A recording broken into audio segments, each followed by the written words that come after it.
Okay, good afternoon and welcome to Season A, the platform where we speak truth to power. Just wanted to just say a quick hello. Yes, we're back again. Due to some technical issues, we had to redo everything again.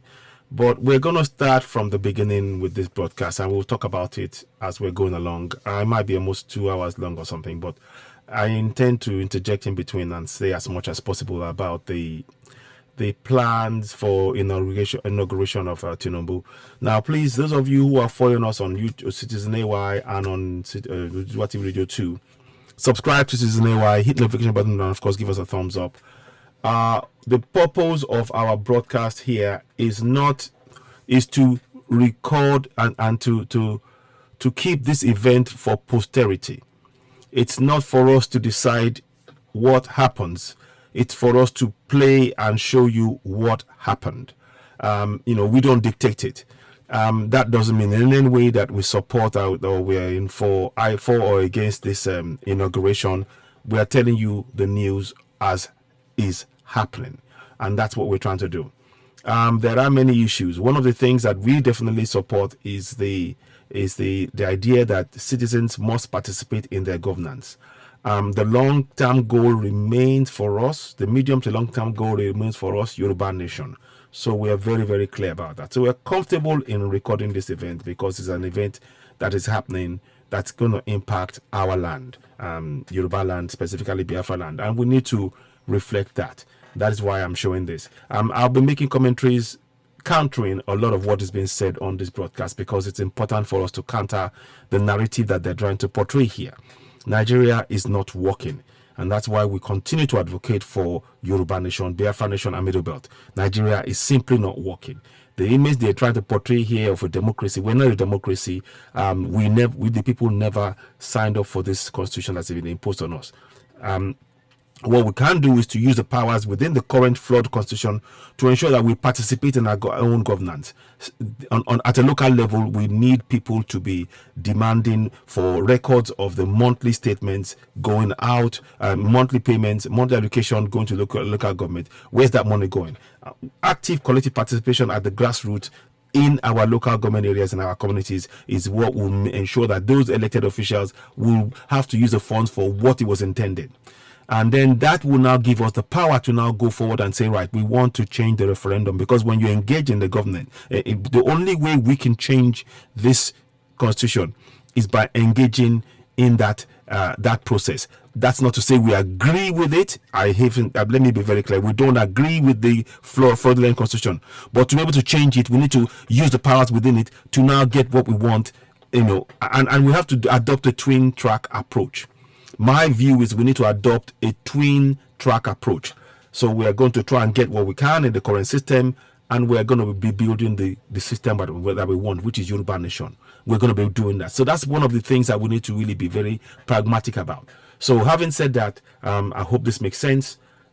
Do share, subscribe to Citizen AY, the platform where we speak truth to power. Let's roll the tape. Here we go.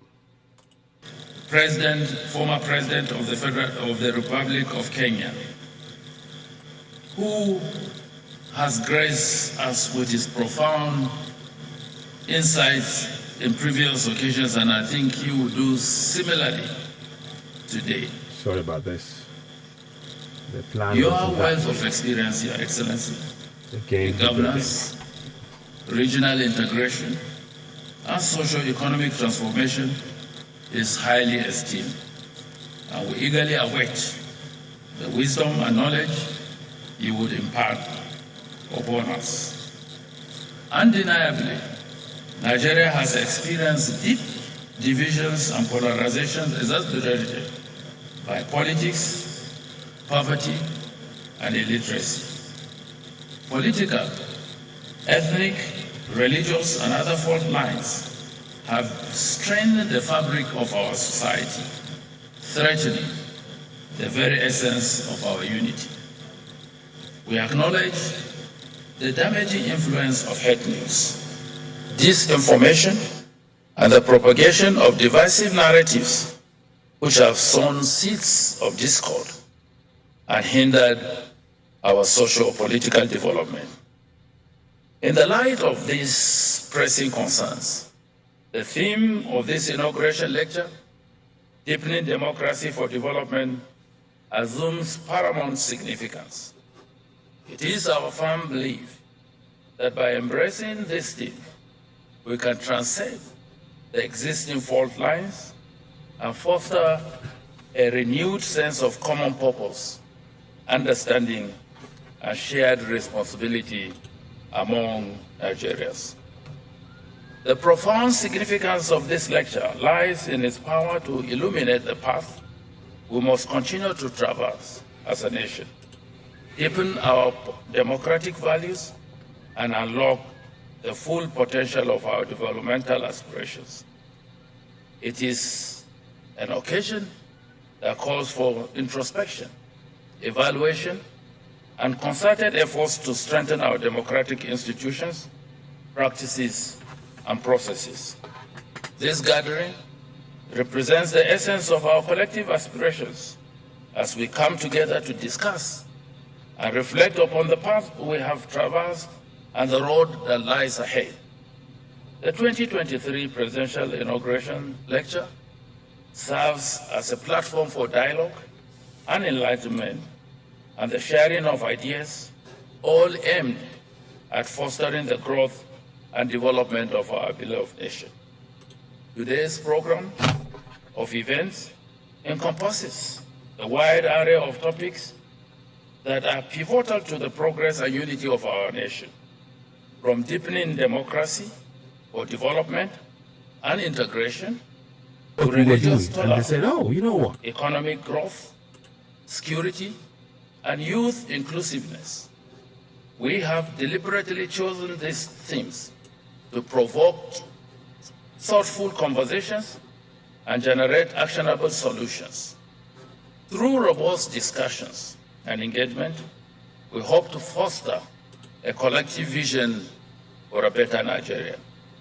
We are therefore honored to have in our midst an illustrious lineup of speakers, each a visionary in their respective fields, who have graciously accepted our invitation to share their wisdom and insight. As I mentioned earlier, we are privileged to have the former President of Kenya, His Excellency Uhuru Kenyatta, as our keynote speaker, who brings with him a wealth of experience and a profound understanding of the complex dynamics between democracy and development.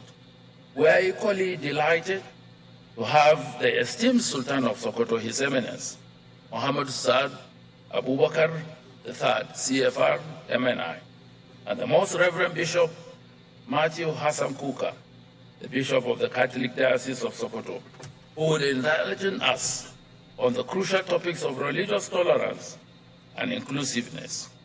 Their words will serve as beacons of light, guiding us towards uniting a harmonious society where all Nigerians can coexist peacefully, regardless of their religious affiliations. Furthermore, we are honored to have Dr. Akinwumi Adesina, COL, the President of the African Development Bank, who will share his invaluable insights on further strengthening of our economy during the Tinubu years. His expertise and guidance will undoubtedly foster or steer us toward enhanced sustainable economic growth and prosperity.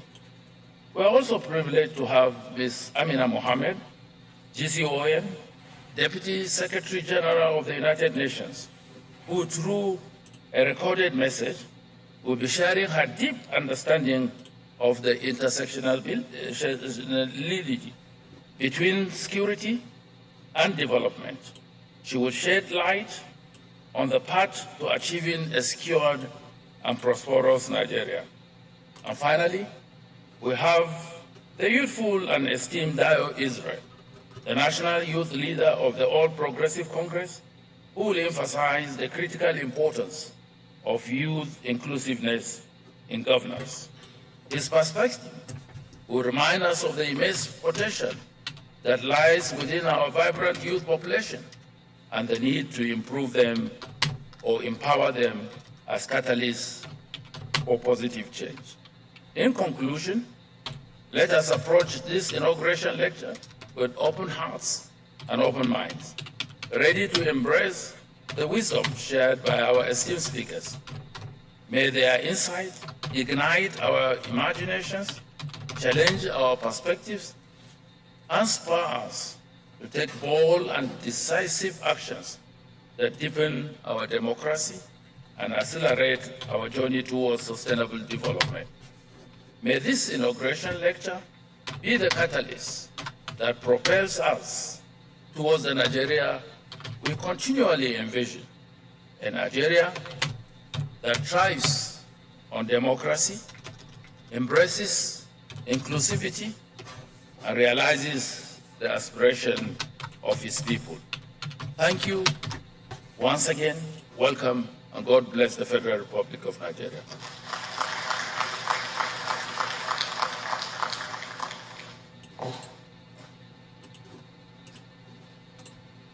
Secretary to the Government of the Federation, Boss Mustafa. Your Excellencies, distinguished ladies and gentlemen, in 1999, Nigeria took a decisive step to return to democratic governance. 24 years down the line, the country is undergoing its 7th consecutive transition from one civilian administration to another. That, Your Excellencies, provides the platform for today's lecture, Deepening Democracy for Development and Integration. Let me take just a moment to tell you a bit about the keynote speaker. His Excellency Uhuru Kenyatta, CGH, is the 4th President of the Republic of Kenya. He served as president for 2 terms between 2013 and 2022. He had previously served as a member of parliament, leader of the opposition, minister for local government, deputy prime minister, and minister of finance. Former President Kenyatta's presidency was underpinned by a commitment to economic and social transformation, national unity, good governance, regional integration, and intra-Africa trade. Under President Kenyatta's leadership, Kenya consolidated its position as a leader in climate change, the blue economy, and digital technologies that emerged Nairobi as Yes, a we're regional back. Thank you hub very much, General. Thank you so for much. I appreciate you, my brother. international Thank you. cooperation. Subscribe, continue to share this In broadcast. addition, from We're going to be a 2021 mixture of Yoruba and English Kenya in this served broadcast. I saw Yoruba there, I saw Igbo there. as a non-permanent member of the United Nations Pé à ń Security gbé kíní síta kí n ṣe pé a fi a gbé ìjọba tí wọ́n wọlé lẹ́yìn o Yorùbá Nation làwa sì fẹ́ o àmọ́ ìjọba yìí ló wà ní ipò afẹ́ akọ àti ìgbà Yorùbá Nation torí náà ẹ jẹ́ ká gba ń ta lè rí gbà ẹ jẹ́ ká kópa nínú ìjọba ìkópa tí mo sọ kíkà kan béèrè ẹ̀tọ́ wa torí wọ́n fún wa ní àṣẹ nínú ìwé òfin yẹn láti gba ẹ̀tọ́ wa làwa fẹ́ gbà tá bá ti gba ẹ̀tọ́ wa tásìkò bá tó àwa gbégbèsè láti lọ fún òmìnira ntẹ́mi rúpa lè ṣe nìyẹn àkànlè káwọ́ lẹ́rù ká máa wò èmi nǹkan tẹ́mi ṣe ń sọ̀rọ̀ nípa kínní ni pé lóṣooṣù àwọn aráàbí wọ́n ń gbé owó ńlá wọlé láti fi gba nǹkan mọ́ wa lọ́wọ́ bílíọ̀nù náírà là ń rí tí wọ́n ń gbé wọlé mo kàn fẹ́ fi lè ṣe àpẹẹrẹ fún yín kẹfì rí ní fúnra yín gbogbo èyí tẹ̀ ń wò wá so the reason why I'm doing this I'm gonna talk over it because I really want you to understand what's going on. This is why we need to be aware. As I speak to you, there are money, monthly allocation that is coming to each of the local government areas that is meant to be for our people, and we're not accessing it. While still in power, His They are Excellency donating over. They are getting over a trillion naira a month in most of the local in local government areas. They're getting billions of naira. In Lagos alone, let me show you Lagos. Those of you watching, that is why this is important. We must participate. When they are telling you this and that, we have to participate. In Yoruba Nation, we have not raised 1 billion naira in 3 years. We have not raised $1 billion naira, and I'm here to make sure we understand. I'm talking over that because I don't want you to listen to that. What I want you to look at is what is really going on. So let's look at Ogun State. In Ogun State, for example, look, that is 4 trillion naira. And that was for December 2022. You can see on the screen. That was for 2022. So let me go scroll back up here so in case you can see it. That's 4 trillion naira for Ogun State in 20. Sorry. I'm going to quickly for myself. I have to make it. Sorry, yeah. Okay, now we got it. So now I need to make it. I want you to be able to see this. That's why I'm doing this. So beg your pardon.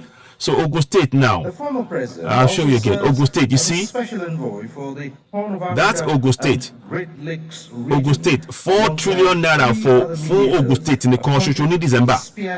So, tábà sọ pé ká má fojú sí nǹkan tó ń ṣẹlẹ̀ nínú ìjọba wa, ìyà ló máa jẹ wá. Àdẹ̀ tí ìdá 1 billion ní Yoruba Nation. So, aláti mójútó kìíní. Tábà yẹ ti bẹ̀ sí ń kópa nínú ìjọba bẹ́ẹ̀ yẹn tá à ń béèrè tọ́ wa. Àmúralẹ̀ pé láti máa tẹ̀síwájú láti máa ṣe bẹ́ẹ̀ tá a bá gba Yorùbá Nation tí ọ̀mí yẹn yín so inú ìfẹ́ ká gbàgbé o so ìtọ́rẹ̀ mo ṣe fi hàn yín tí a ṣe ń pé ká kópa nínú ìjọba ni pé owó tó wà ń bẹ̀ yẹn ẹ̀tọ́ wa ẹ jẹ́ kó bá a lọ́wọ́ we need to participate in our governance because monthly amounts are going in and these people are looting it. We have to participate to that extent. Our goal is still for Yoruba Nation, don't get me wrong, but we need to participate to get the funds to improve the lives of our people right now. That's why I'm insisting on this. I hope this makes sense. We will let's listen on to the broadcast. I'll be bringing this in now and then to remind us. So that's Kenyan president now speaking. Nigeria and Commander-in-Chief of the Armed Forces, Your Excellency. So the Kenyan president speaking now. Vice President-elect Senator Kashim Shettima. All elected leaders here present, Your Eminence's traditional leaders here present, leaders of our different faiths here present. So that's Kenya former president. Distinguished guests, ladies and gentlemen.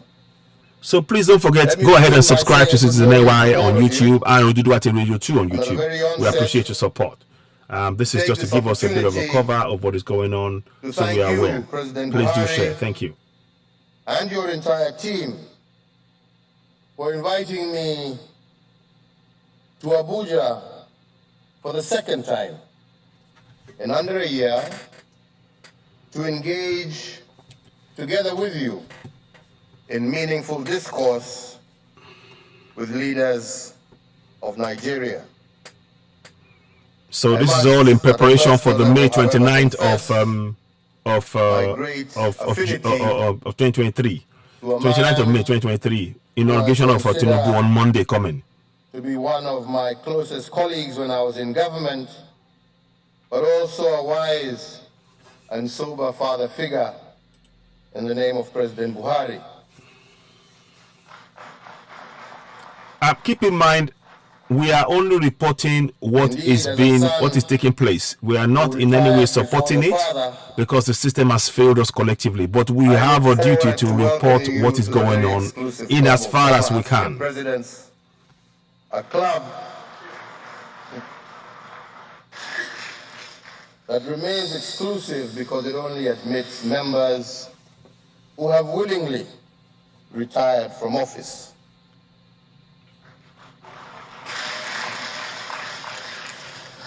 Indeed, it is a great honor and privilege for me to join you all this morning. So this was earlier on the day, but I'm covering it live myself now, so that's why it's live in terms of the discussion. But it was earlier on. Consecutive civilian leadership transition. Your Excellencies, please keep in mind as I'll be talking over now and then because I want you to understand. To this end, I'm going to pause for 1 second. Let me just pause for 1 second. The reason why we are covering this is I want everybody, the only option we have as citizens now is to participate in our governance by holding them to account. Not as much as to say that doesn't mean we're supporting the government, but we are going to encourage our people to get what is theirs out of the system until we can change the system. The people will have to be part of the system to be able to change the system. To change the system, it means that we have to insert in that fraudulent constitution a referendum. That is why we need the participation of our people now. When they start demanding and getting what is theirs, they get used to being able to actively participate in their governance and direct and get the government to bend to their will to insert a referendum in this constitution so that everybody can go their separate way. I hope that makes clear sense. So these are funds that are going into accounts in local government areas, trillions of naira, and those funds are being looted. It is time the citizens actively participate in that process to get those funds into the community. That's the extent of our participation, and ensure that we effect the change of referendum in the system. I hope that makes sense. Let's carry on. I'm just trying to bring this in so you know why this is so important. That's why I'm so insistent I'm talking about this. I hope that makes some kind of sense to you as you are watching this broadcast. So let's carry on and hear Jomo Kenyatta again. Jomo Kenyatta again. I must take this opportunity to extend my most heartfelt and sincere congratulations to the people of Nigeria for choosing yet again to walk the more difficult path, to look past the challenges of a difficult election, and to embrace the learnings that come from a maturing democracy. In every high-stakes contest, there will always be those who emerge victors and also those who will end up being losers. What has set Nigeria apart from many nations on our continent today? That's Obadewusi. To disappoint the naysayers sorry. and the prophets of doom, and have opted instead to express their political differences within the framework of a constitutional order.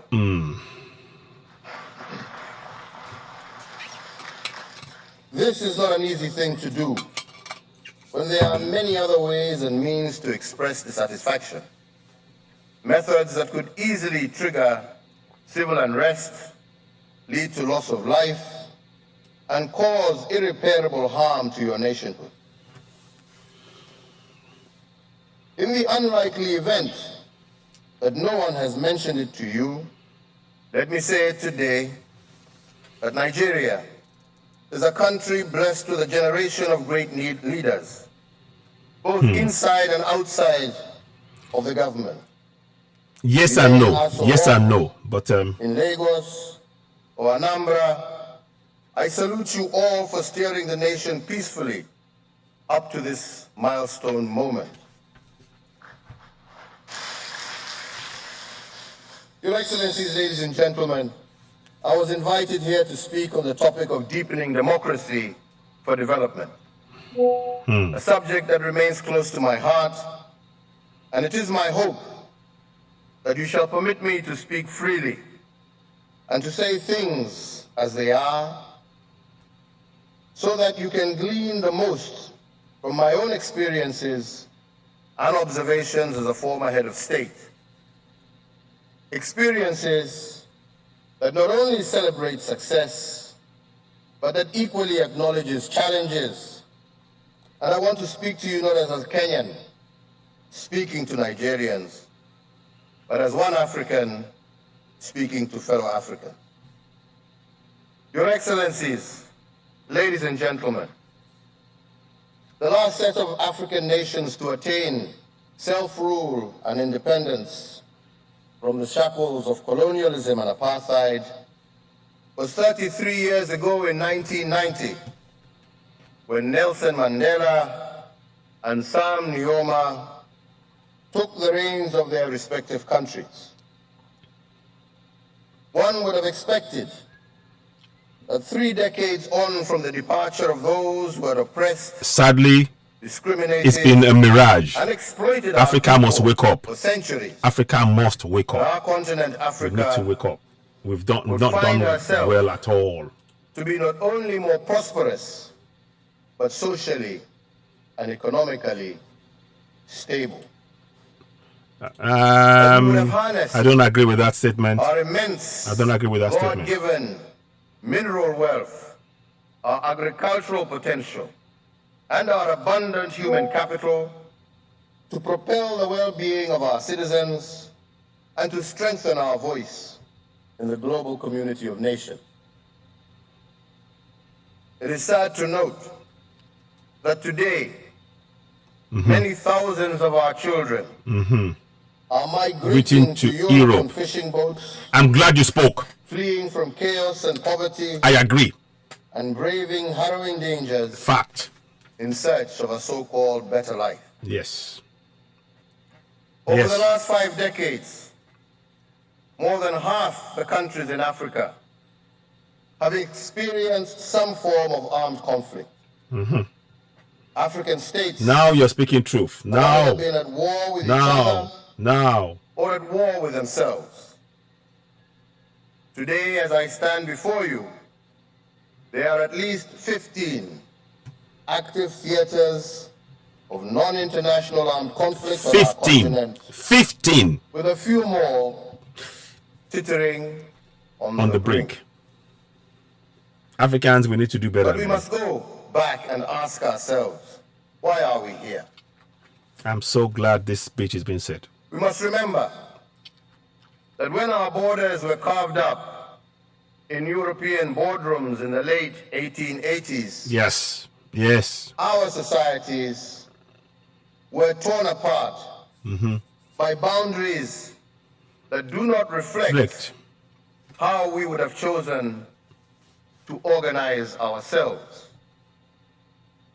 Traditional kingdoms were split or destroyed in their entirety. Fact. Those who shared common languages and other fraternal bonds found themselves on different sides of arbitrary borders. Colonialists imposed one community to superintend over others as part of their divide and rule strategy that would allow them to govern indirectly. In very few parts of Africa, was any border drawn to accommodate religious and ethnic homogeny.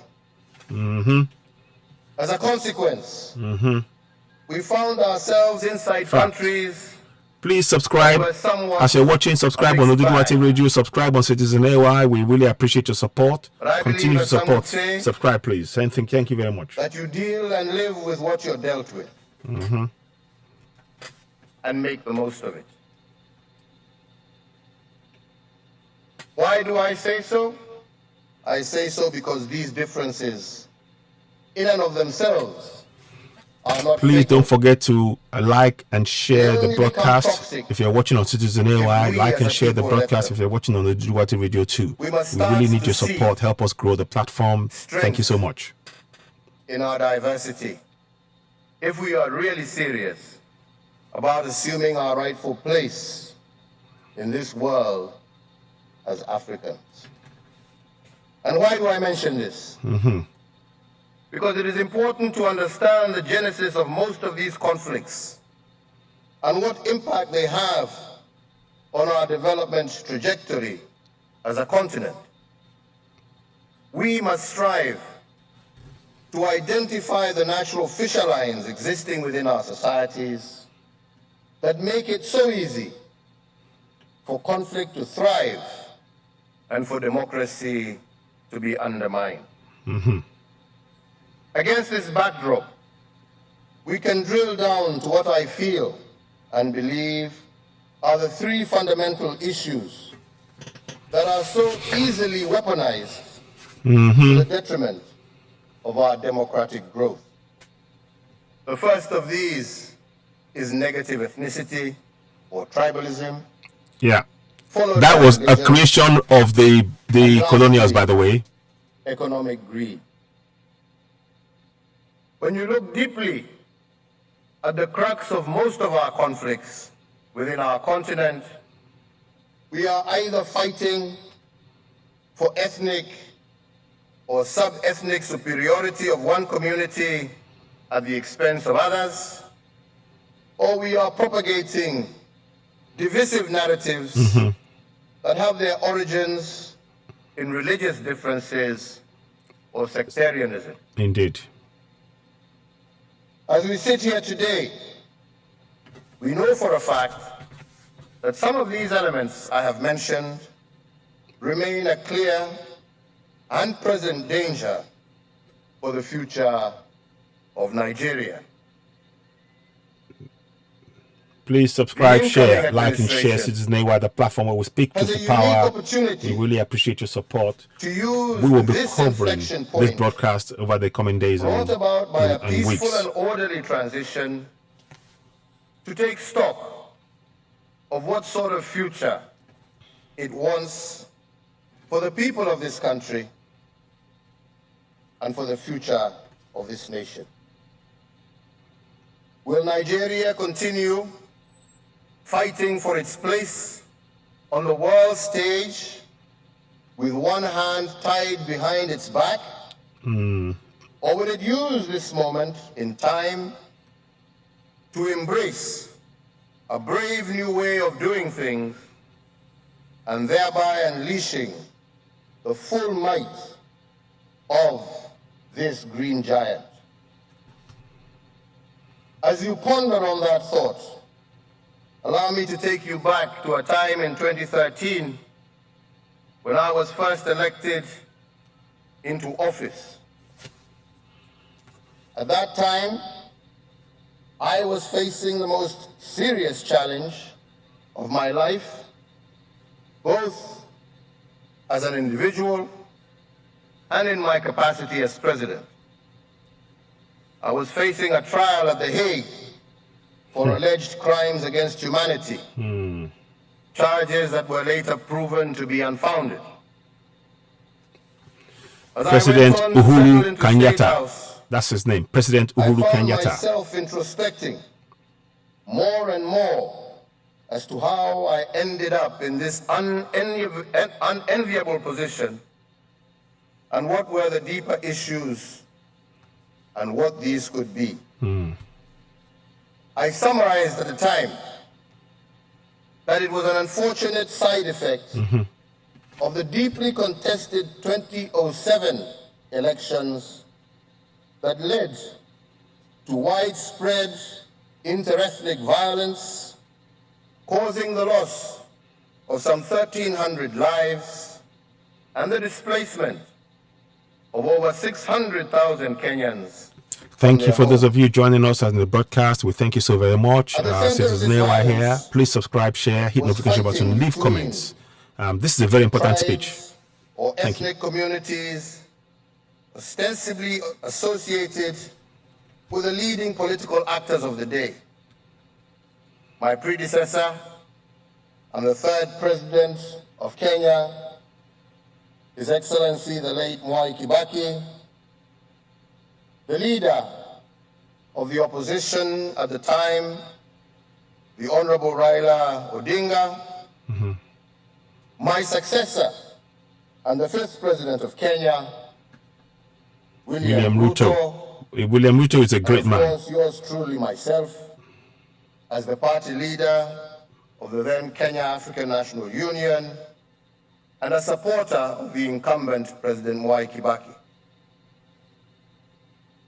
What started off as an election dispute over results between political parties very quickly escalated into a full-scale conflict between different ethnic communities whose perceived historical differences were easy power How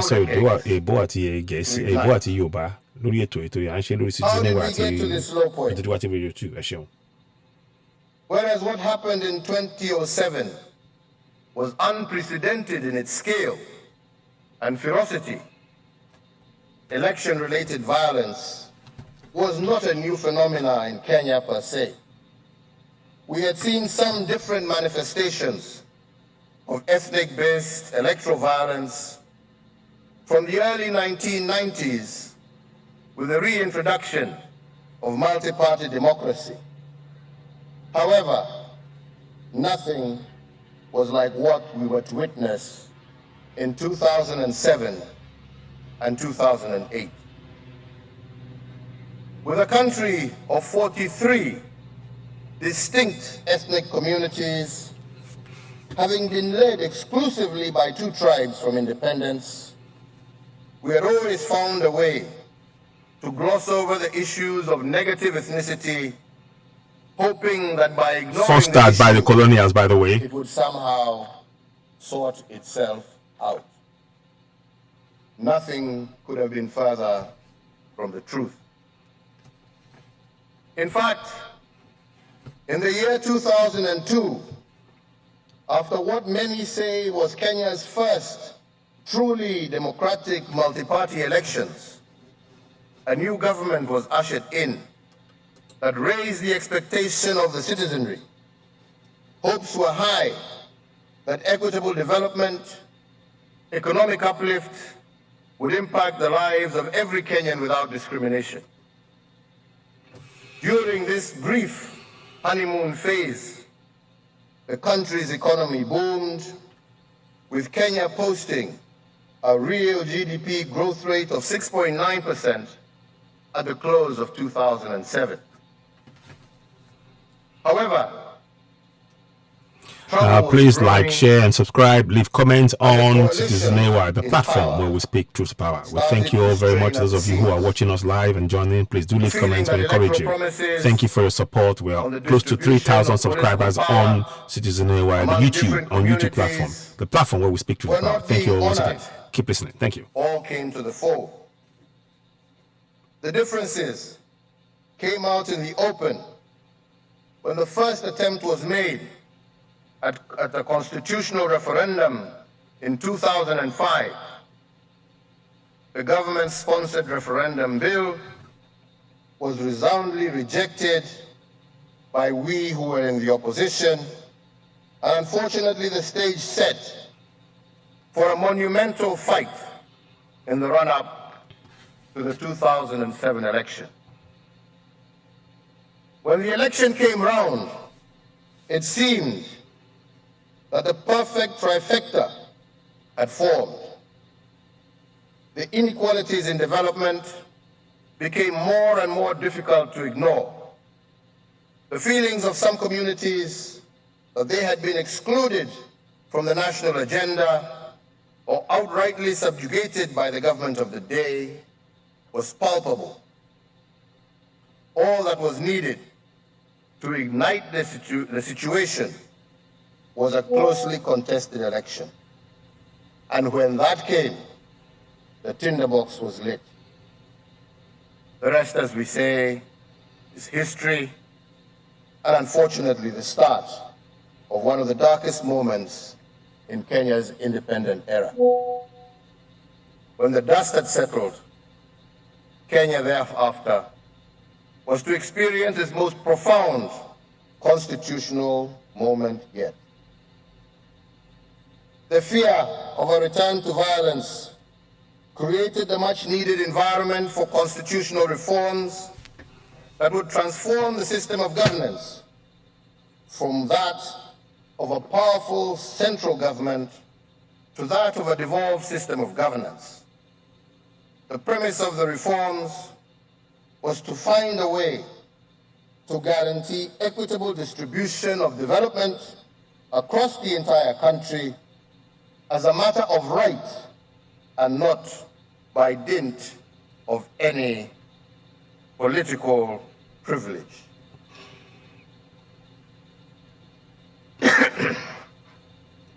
I am grateful to God for allowing me the opportunity to be the first president to implement Kenya's 2010 new constitution. You see that? New constitution. That's why we are playing this program. New constitution. That said, the years following the passage of this historic new constitution, the underlying issues around ethnic inclusion at the national level did not fade away. And the situation once again came to a head in 2017 almost 10 years to the month after the post-election violence of 2007. I, as head of state and government, was determined not to let history repeat itself. I had spent the last 2 years of my first term trying to make up for the lost time that had been wasted running back and forth from The Hague. My administration was therefore working double time to try and fulfill our election pledges and to allow us the option to seek a fresh mandate in 2017. Good afternoon, ladies and gentlemen. 2017 election. Continue to share the broadcast. You're watching Citizen Wide, the platform where we speak truth to power. We're live right now. For the first time in Kenya's Just a history, rebroadcast of the outcome of a general election pre-inauguration had meeting been in overturned Abuja. by the courts. Whether on account of judicial activism or plain ignorance, the decision of the Supreme Court to overturn my August victory and order fresh elections was all that was needed to put the country on an extremely dangerous footing. The constitutional lacuna surrounding the lack of defined and codified rules of engagement for the operations of government in the event of such a repeat election exasperated the situation even further. As the country prepared to go back to the polls for a second time on October 26, 2017, the main opposition parties made the decision to boycott the polls, and whereas the victory of my party was all but assured, the victory came at a price. Once again, two communities had gotten their way yet again, and the much-touted tyranny of numbers had delivered another victory with staggering efficiency. I hope we can learn from this. Indeed, This is a message for directly. It says sending a message. Days and weeks after the election and my subsequent inauguration pointed towards growing intercommunal and inter-ethnic unrest, more so in some hotspots, particularly in the mass urban settlements of Nairobi and in our lakeside region of our country. Our security services adopted a containment posture and did their best in preventing the situation from escalating. There's a message there. With my daily updates, I was reassured that normalcy would be restored, and indeed it was. However, ladies and gentlemen, as it has been said by leaders across the world, peace is not informed purely by the absence Of conflict. By the time Christmas of 2017 was approaching, That's Amosu. Amosu, it became clear to me Amosu, the former governor the of calm the that had state. returned to the country had been replaced by an inexplicable sadness and a tangible despondency that had seeped into the hearts and minds of large sections of our population. There were communities that felt defeated, that they had nothing more to lose, and that they no longer wanted to associate with a country known as Kenya because they felt that they had no stake in it. I was not the only one who sensed that there was more that buried this uneasy calm, and that something serious and possibly more sinister was slowly brewing. The economy had not bounced back at the pace we had anticipated. Investors had adopted a wait-and-see Sounds attitude. very familiar. And even though my This is where Nigeria is right now. Had an overwhelming majority in This is both where houses Nigeria of is right parliament, now. Please leave comments, give thumbs up to the on the platform, please. We appreciate you all. Thank you and so all much. this happening at a time when I was reconstituting my cabinet, putting in place the organization needed to deliver on the remainder of our pledges to the people of Kenya. And it was then that I was reminded about the inverse correlation between our election cycles and the country's economic performance. Whenever political temperatures went up, real GDP growth came down. The facts do not lie. In 1992, after the first multi-party elections since the lifting of the ban on political pluralism, real GDP growth contracted to 0.8% from 1.4% the previous year. In 1997, 0.8%. it dropped to 0.4%, down from the previous 4.5%.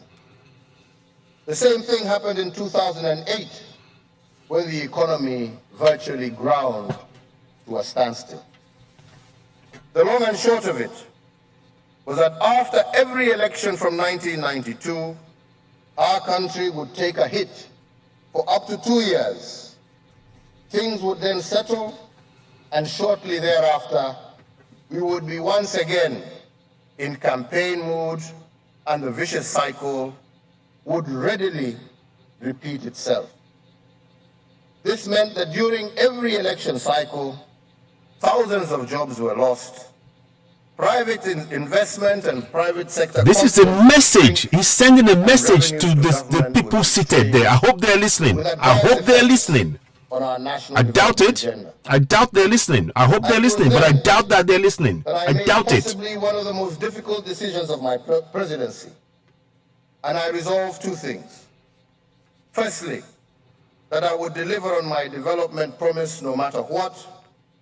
And secondly, that I would not be the president that took Kenya back into any form of civil strife.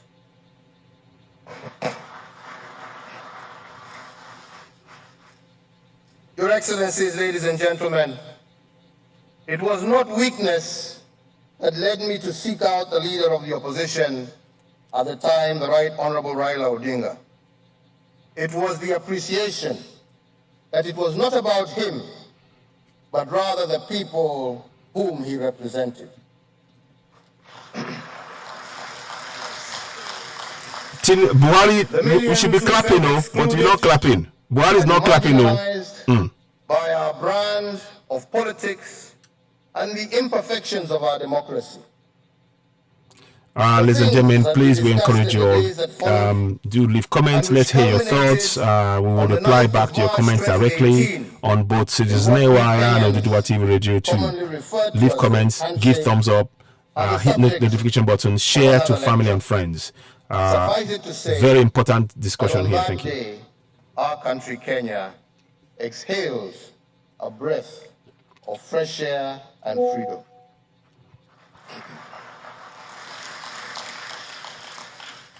The dialogue that began was about what we needed to do to make Kenyans feel included in the affairs of their nation. It was about how we could strengthen devolution to deliver on what the framers of our Constitution had intended. It was about how to make every Kenyan, from large or small communities, feel like the government was theirs. We recognize that when stripped down to its most rudimentary form, Kenya was simply an amalgamation of different ethnic communities trying to coexist peacefully within the borders that we found ourselves in. We recognize that for Kenya to endure as an indivisible nation, a winner-takes-all situation was not sustainable over the long term, under the structures and organization of government would need to rethink. Great message. To accommodate the realities. Winner takes all can never work. Winner takes all can never work. That's what it's telling us. It's never going to work. We concluded that it just makes the clamor for self-determination stronger, which is what we're going for. Yoruba Nation, Biafra Nation, Middle Belt. Because it's an unjust governance. That it was our turn to eat, and whatever we were doing for the sake of our people.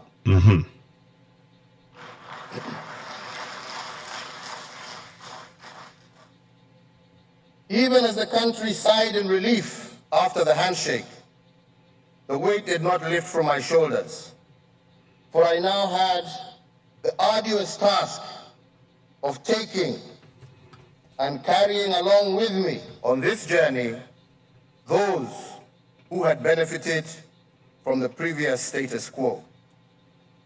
That, my dear friends, was easier said than done.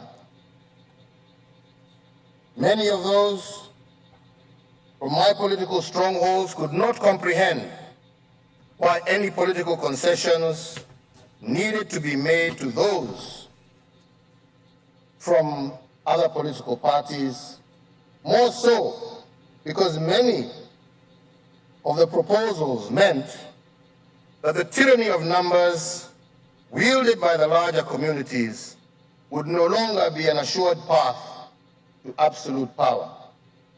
They would have to contend with a seat at a much bigger table alongside many more people.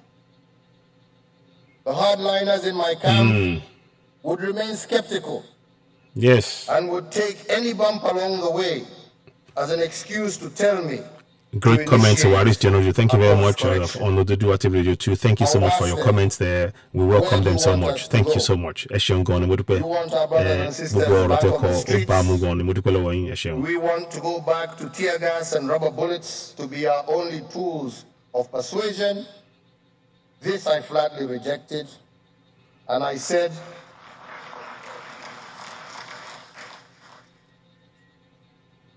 and I took pleasure thereafter in reading intelligence reports that talked about other issues and not simmering ethnic tension. Contrary to the general expectation at the time, I did not dissolve government. I did not initiate the formation of a government of national unity.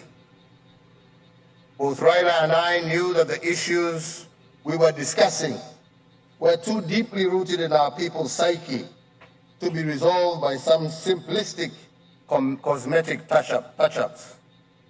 After all, as they say, a pig with lipstick is still a pig. Mm-hmm.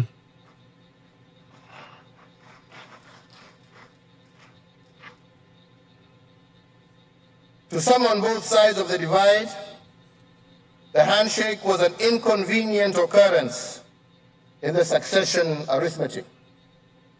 However, for me, it was the beginning of righting many wrongs that had been committed since our independence. Wrongs that had led to lopsided development and a concentration of power, wealth, and opportunity in the hands of a few at the expense of the many. Development of many. Mm-hmm. I can see my brother here is also concerned about my development. Thank you very much.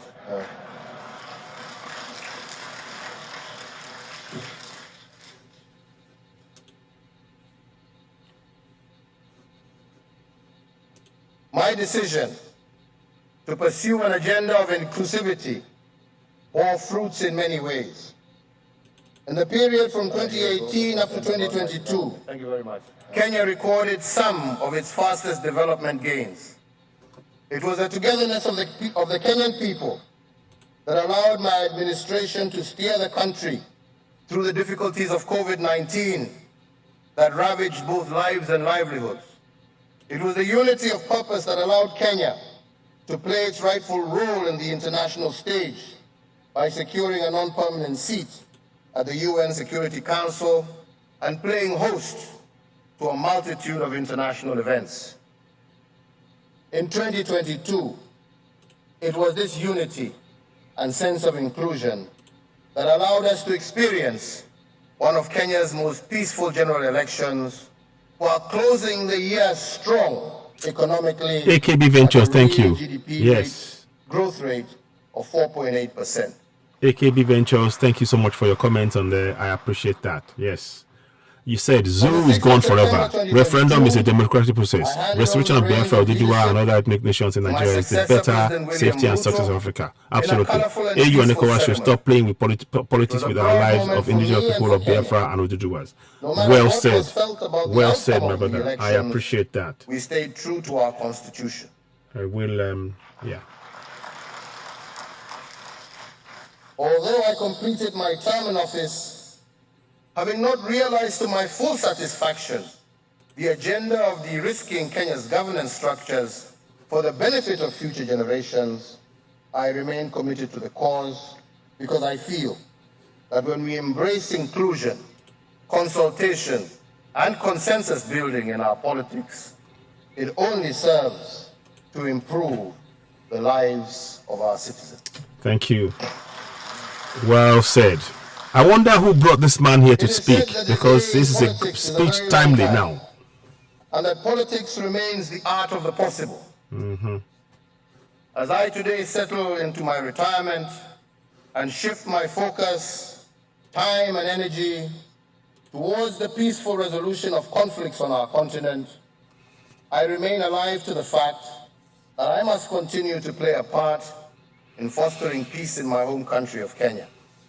Yes. I use my voice and my platform to persuade, especially those in power, that a dialogue with those in opposition to their victory is not a weakness, nor is it a denial of their victory, but rather a much-needed tool that creates a more inclusive Kenya and that sets a forward developmental trajectory.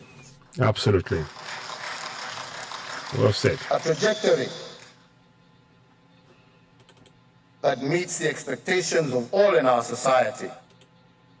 And I remind that the mentality of winner takes it all can only result in division and retardation of our national development agenda. Therefore, dear friends, we need one Africa. We need one as you Africa. celebrate victory of an election and prepare to inaugurate a new president, remember that your victory is not just about numbers, as Western democracies would have us believe, but that the real victory will be how you will reach out to all the voices in Nigeria and how every Nigerian, from Katsina in the north to Port Harcourt in the south, from Bambana in the west to Maiduguri in the east, how they will all feel included in your victory and see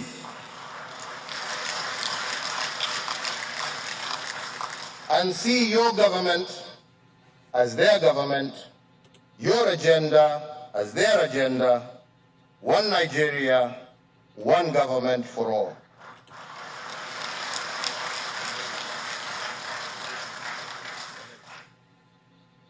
And if I may address His Excellency the President-elect, President Tinubu, through you, Your Excellency Vice President-elect, I speak to you as a brother, but also as an elder statesman in leadership. The contest is now over, and the hard work of building a prosperous and unified Nigeria now begins. Indeed. Indeed. Yeah. Gathering vultures of criminals. Yes. You're right, my brother. It would be wise to transcend from the tactical politics of an election and assume your role as Nigeria's vision bearer. This will demand a complete overhaul of the adversarial mindset that we as politicians are conditioned to embrace during the electoral process. As president, you must learn very quickly to lead those who love you and those who loathe you with equal passion and commitment, because you are now the father of all.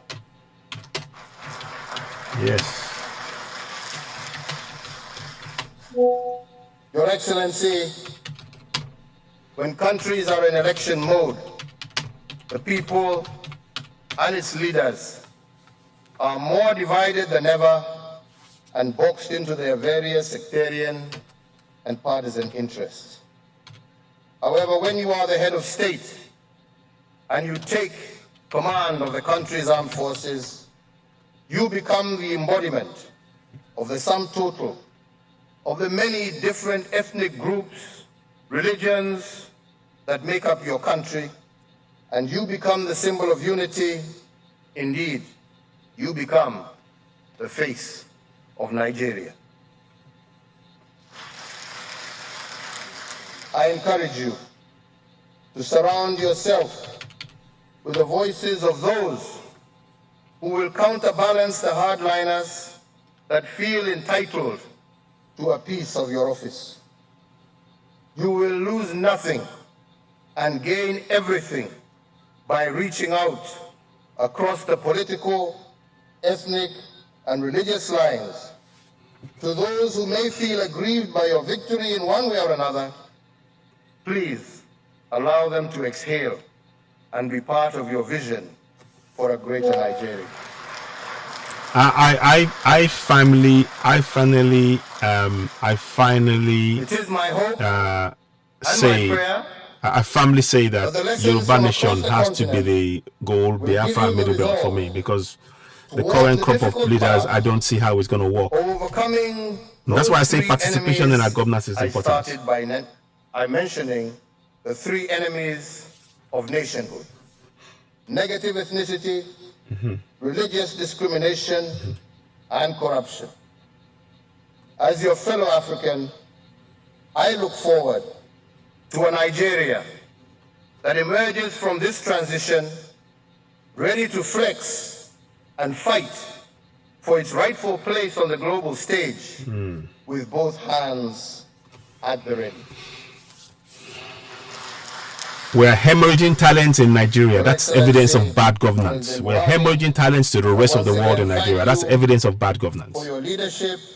I thank you for your friendship. Ladies and gentlemen, I thank you all very kindly for your attention. May God bless you all. May God bless the Federal Republic of Nigeria and her people, and may God bless Africa. Thank you very much. I'll have to give him that. I have to give him that. I have to give him that. I have to really give him that. I'm not in support of one Nigeria. Please let me say that again. I'm not. I'm in support of the people standing up for their rights. But what he said there, the speech is well said, is well reasoned, is well, he's done the right things. He's yeah. To be honest, he's a man that that one has to say he said the right things. About the people, the cold hard truth. Also, toro and more. Oríṣiríṣi nǹkan ni aláti náà yanjú ẹ̀. So, but anyway, there's a lot more to be done, to be honest. The presidential inauguration keynote speaker has defined what it means to be a speaker of note. We thank him. We thank him for bringing his cerebral nature, challenge of multi-party. Please continue to subscribe to Citizen AY on YouTube and of course Oduduwa Radio too. We really appreciate your support. In the coming days and months, we're trying to grow this platform because there's a lot of work to do, particularly when we start this new dispensation with this governance that we very much want to don't want to be part of our lives as Yoruba people. But they are there. We have to be very pragmatic about that. Excellency Asante Sana, thank you so very much indeed. Wow. Okay, Asante Sana. It's time now to bring forward speakers who will bring different perspectives. And it's time to invite Mr. Cyril. AKB Ventures, yes. Yes. I am a Yoruba man and I believe in Yoruba land. Thank you, Junior. And I will not relent. I need to pick Yoruba. I agree with you. Ladies and gentlemen, in a moment, we'll be listening to a contribution titled Religious Tolerance and Inclusiveness. Let me take a moment to talk about the contributor.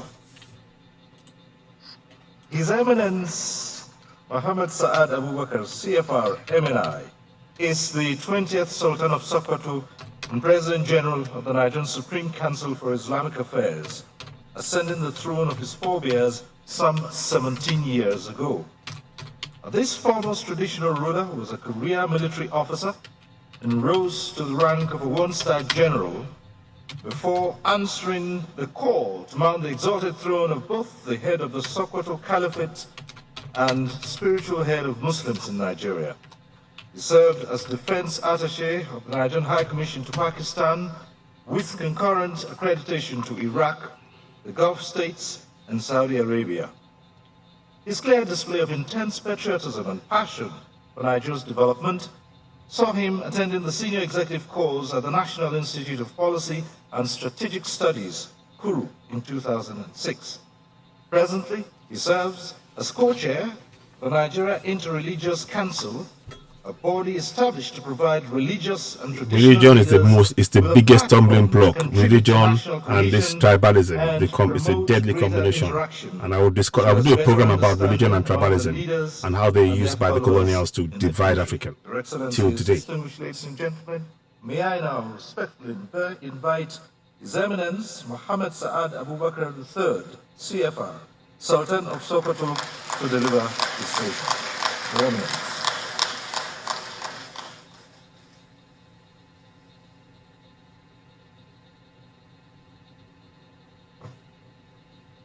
Okay. Yeah, whatever they say, but you know. أعوذ بالله من الشيطان الرجيم بسم الله الرحمن الرحيم. Please continue to subscribe to Citizen AY on YouTube and of course to the Duarte Radio on YouTube and help us with more people. Do share, leave comments, give us thumbs up as you're watching. Help us. The more you give us thumbs up, the more you reach more people. We really appreciate your support. Thank you so much, AKB Ventures, for your comments. They're very, very welcome. They're very, very welcome. They're very, very valuable comments. And thank you. Much fresher. Despite all the odds. From what we are hearing, this is the man that people have to go to get clearance to participate in any political post in Nigeria. Don't know how far that is, but that's what we've been hearing, and that's gonna change. If we listen to the speech by Uhuru Kenyatta, that is not something that we should allow or condone. You know, whose last sentences or words were those of a very, very patriotic Nigerian. We thank you for your comments, and we believe those who have ears must have heard you very, very clearly. I think you guys should be pointing to your hands yourselves, you know. I must recognize my co-contributors to this inaugural lecture, and of course, the owner of Ife, my own very dear brother, the co-chair of the National Council of Traditional Rulers, and other distinguished leaders of this our great country. Sure. I greet you all in the best form of greeting. Assalamu alaikum wa rahmatullahi wa barakatuh. We've just had a very, very interesting topic given to us by highly Sultan of Sokoto, yes, and respected elder statesmen in our great continent, Africa and the world. When you are called to speak after such a very eloquent lecture telling us what his experiences have been and are still going on in his dear country and Africa, and given the topic to speak on religious tolerance and inclusiveness, and also knowing and taking note that yesterday at the National Mosque we had a lecture which captured all the ingredients, or most of the ingredients, of religious tolerance and inclusiveness. I believe I shouldn't be saying much on that religious tolerance. Is what we have been working on the last 16 years as co-chairman of NAREC, together with the president of CAN, and I believe the SGF in the last 5, 6, 7 years I've been. Ladies and gentlemen, those of you watching, thank you so much very much. AKB Ventures, Waris Yonoju, Oduduwa TV Radio 2, and those who will be joining later on. Please, we encourage you, leave your comments, give us a thumbs up, hit the notification button. Please, above all, share to family and friends. This is a program that's designed to be interactive, and we want people to comment and really play a part on it. Thank you. AK, thank you. Amen. Amen. God strengthen you, Sizanewa. Your good job for the nation of God's own nation, Oduduwa and Biafra. And he say, I share, you too. Our Bible says, even though I was given 15 minutes, we all know why we have democracy. And we call democracy a government of the people, by the people, for the people. But it is not in Nigeria, I'm afraid. And such democracy we are supposed to practice or to have is to ensure development. It's just empty words. I'm sorry. Of our people. And without development, without peace and stability, there's no democracy. And you can't have democracy when you don't have good leaders to practice that democracy. So leadership is of utmost importance. If you want to really practice democracy, move the country forward to the greatest height. So I'll briefly talk about some of the things that I'm so very familiar with. So KB Ventures, thank you so very much for your comments. You said, God strengthen you, Sizanewa, on your good job for the restoration of God's own nation, Oduduwa and Biafra. He say, thank you. And God bless you too, also, my brother. Thank you. Comments that people might not understand. And I want to start by expressing our deep gratitude to Almighty Allah subhanahu wa ta'ala, the Most High, for making it possible to witness the 7th consecutive democratic transition of power in our great country, Nigeria, without any major hitch or crisis. This in itself is a significant achievement in which both the winners and those who did not win, I don't call them losers, those who won and those who did not win, share in the credit. The lecture from our distinguished speaker has been well conceived and delivered, and I believe we've all heard him.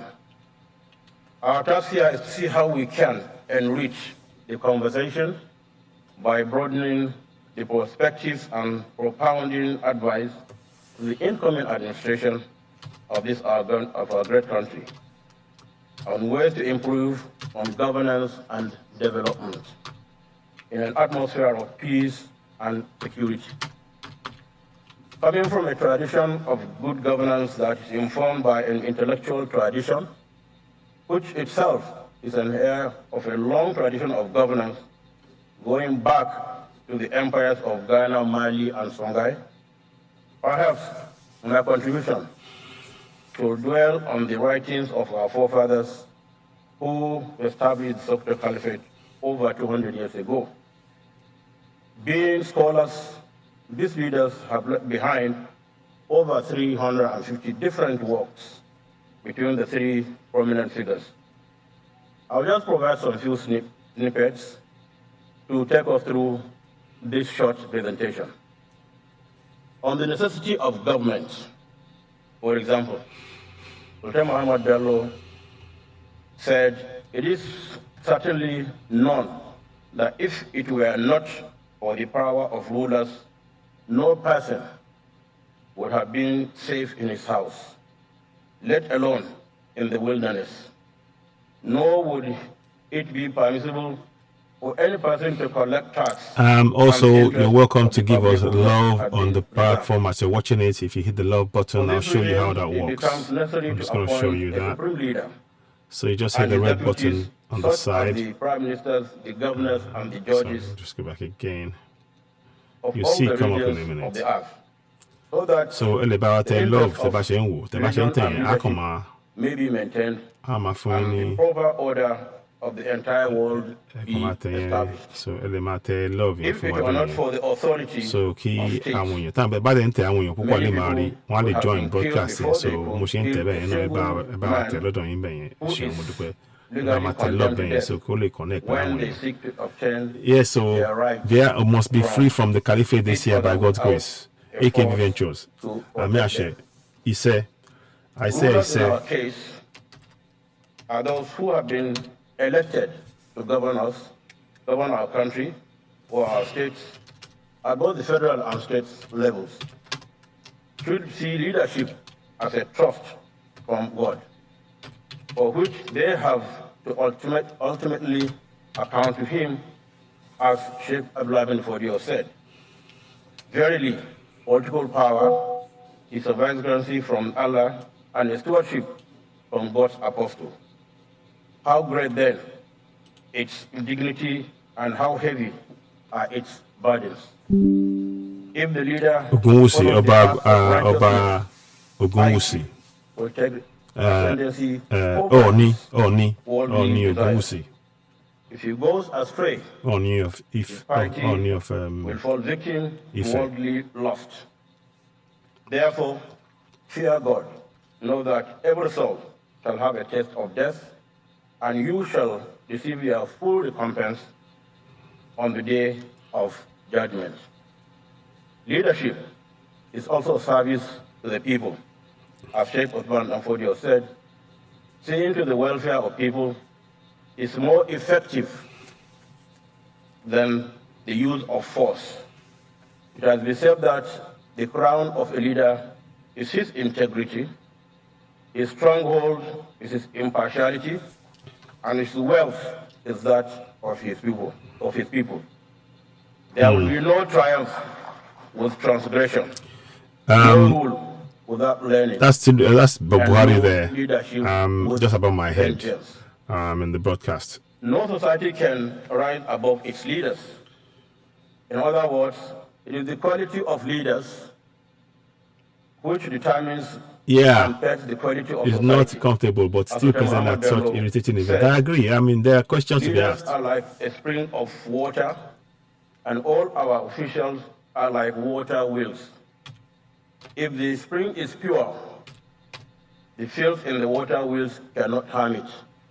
If, on the other hand, the spring is polluted and dirty, the purity of the water wheels that have been used to draw the water will have little or no effect on the purity of the water. Leaders still need to be very careful in the appointment of officials, and Sheikh Uthman bin Fodio said, the first support is on upright wazir, that is a prime minister or a deputy over the state, who wakes him, the leader, who wakes him up if he sleeps, give him sight if he cannot see, and remind him if he forgets. The greatest catastrophe which can befall leaders and people is to be deprived of good wazirs or ministers and good assistances. The most important qualifying attitude or attribute of the leader of the wazir is to be of trustworthy conduct, perceptive in the affairs of the common people, the courage to tell the truth, and must not withhold good advice from the leader. Mount Bello has a piece of advice to these officials in his Usul Siyas, one of his very famous books, where he wrote, the happiest leader is he whose subjects are happy with him, and the most unfortunate leader is he whose subjects are miserable under him. So beware of injustice, for your workers are imitating you. If you commit injustice, you will be like the animal in a green pasture, which eats so much that it becomes so fat, and that fatness is the cause of its destruction, as it will be slaughtered and eaten, unquote. Leaders need to understand those things that are necessary for a state to survive, and those that are capable of destroying politics. On this, Sheikh Uthman Afodio wrote, one of the swiftest ways of destroying a state is to give preference to one particular tribe over another, or to show favor to one group of people over the other, and draw near those who should be kept away, and keep away those who should be drawn near you. A ruler was asked when he had lost his throne, what brought your rule to an end? He replied, being intransigent in my views and neglecting to seek advice. Your Excellencies, distinguished ladies and gentlemen, these are some of the few remarks I want to make to draw attention of our incoming governors, presidents, and other leaders on the intellectual heritage which we have been talking about for decades, or for centuries rather, which I hope our elected officials will reflect on and find useful as they undertake the onerous task of children with affairs of the state. I should also draw your attention to levels of poverty and ignorance in the land, only made worse by the rising population of this country, which is estimated by the United Nations to be well over 400 million by 2050, which will make Nigeria the third largest populated country in the world after India and China. As political leaders, you need not only think of the next election, but also, and more importantly, think of the next generation. I leave you with these thoughts and pray for God's guidance, wisdom, and patience for our leaders to take our country to the highest height, and may we have peace and stability in our great country, Nigeria. And as we wish our incoming government most of the Allah's blessings in all what they do to take our country to the promised land, we call on all and all to give support, prayer, and stay in peace. And may Allah subhanahu wa ta'ala reward all of our leaders for what they have done for our country, and may He bring peace and stability. As I also leave you in peace, I say, wassalamu alaikum wa rahmatullahi wa barakatuh.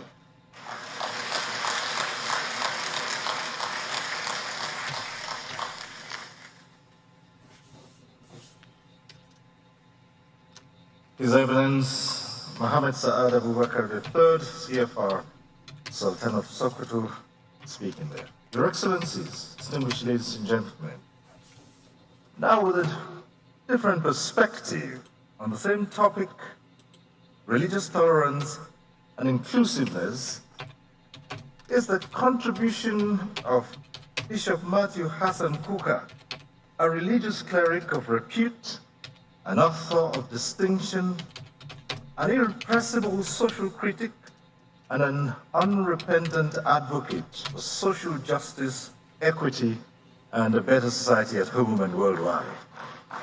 Matthew Hassan Kuka served as a member of Nigeria's Truth Commission, Secretary of the Catholic Bishops' Conference, member of Nigeria Electoral Reform Committee, and also a member of the National Peace Committee.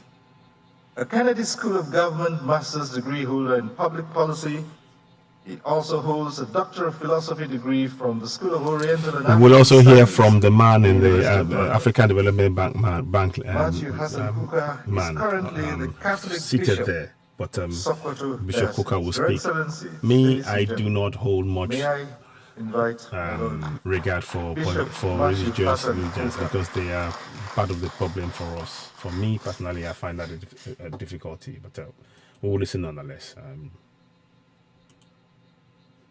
It's not something that we Excellencies, Mr. President, the Vice President, and our brother, friend, the former President of Kenya, other distinguished ladies and gentlemen. I'm sure that many of you may already be nervous as to what Bishop Kuka is going to say. I feel like Miriam Makeba, the late Miriam Makeba. She said that every time I stand up to speak, they will say, here comes the troublemaker. But President Uhuru Kenyatta, I really want to thank you. I mean, your most eloquent speech struck a chord.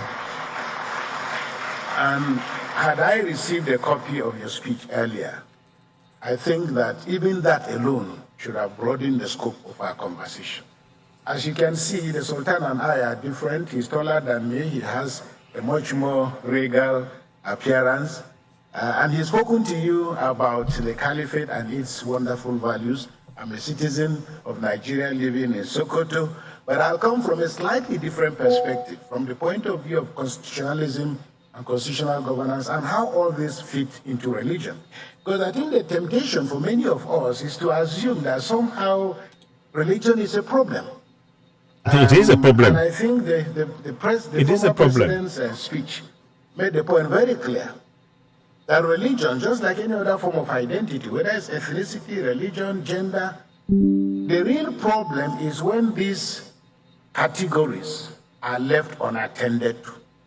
It is then that they provoke problems. So I really think that we must appreciate the fact that all the values and the temptations, the trials that the people of Kenya have gone through. In summary, what struck me very powerfully was the idea of the tyranny of numbers, a tyranny of victory. And if I may add, the arrogance and the triumphalism that tends to characterize victory, and how dangerous all these are. Because numbers are important, but they're only important up to a point. And the real challenge is what you do and how you aggregate these numbers for national development. And I think Nigeria and Africa in general must wake up to the threat that is posed by the emergence of what you call illiberal democracy. 20 years ago, this word was not talked about, but now it is in the vocabulary of political science, that there is a resurgence of democracies that look like democracies but don't work like democracies. They conduct elections, they have judiciaries, they have political parties, but in the final analysis, they are a halfway house between the values of democracy and dictatorship and tyranny. And I think that the guest speaker has given us all the ingredients we require to be able to walk through the challenges. And I saw the Vice President-elect smiling. He's somebody I already know. And I appreciate the depth of his intellect and his capacity to process a lot of the issues that are on the table. There are many people, including Christians, who will be disappointed that Bishop Kuka is standing here because there's been a lot has been made out of the fact that we are dealing with a Muslim set of people who have won the elections. What are the implications of this for Nigeria? And of course, with one side of our mouth, we also say as Nigerians that we want people to be able to govern us, who love us, who cherish us, and who understand the principles of the management of diversity. Now, we will not be nervous, and we really should not be nervous about the future. Not only because it is in the hands of God, but I think that the greatest value, and I hope that this lecture that has been delivered by Uhuru Kenyatta, although unfortunately, sir, you've been in Nigeria twice, but we are not yet Uhuru. We are aspiring. We're not yet Uhuru yet.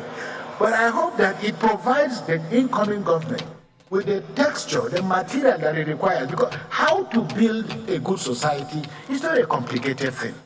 It is not a complicated thing.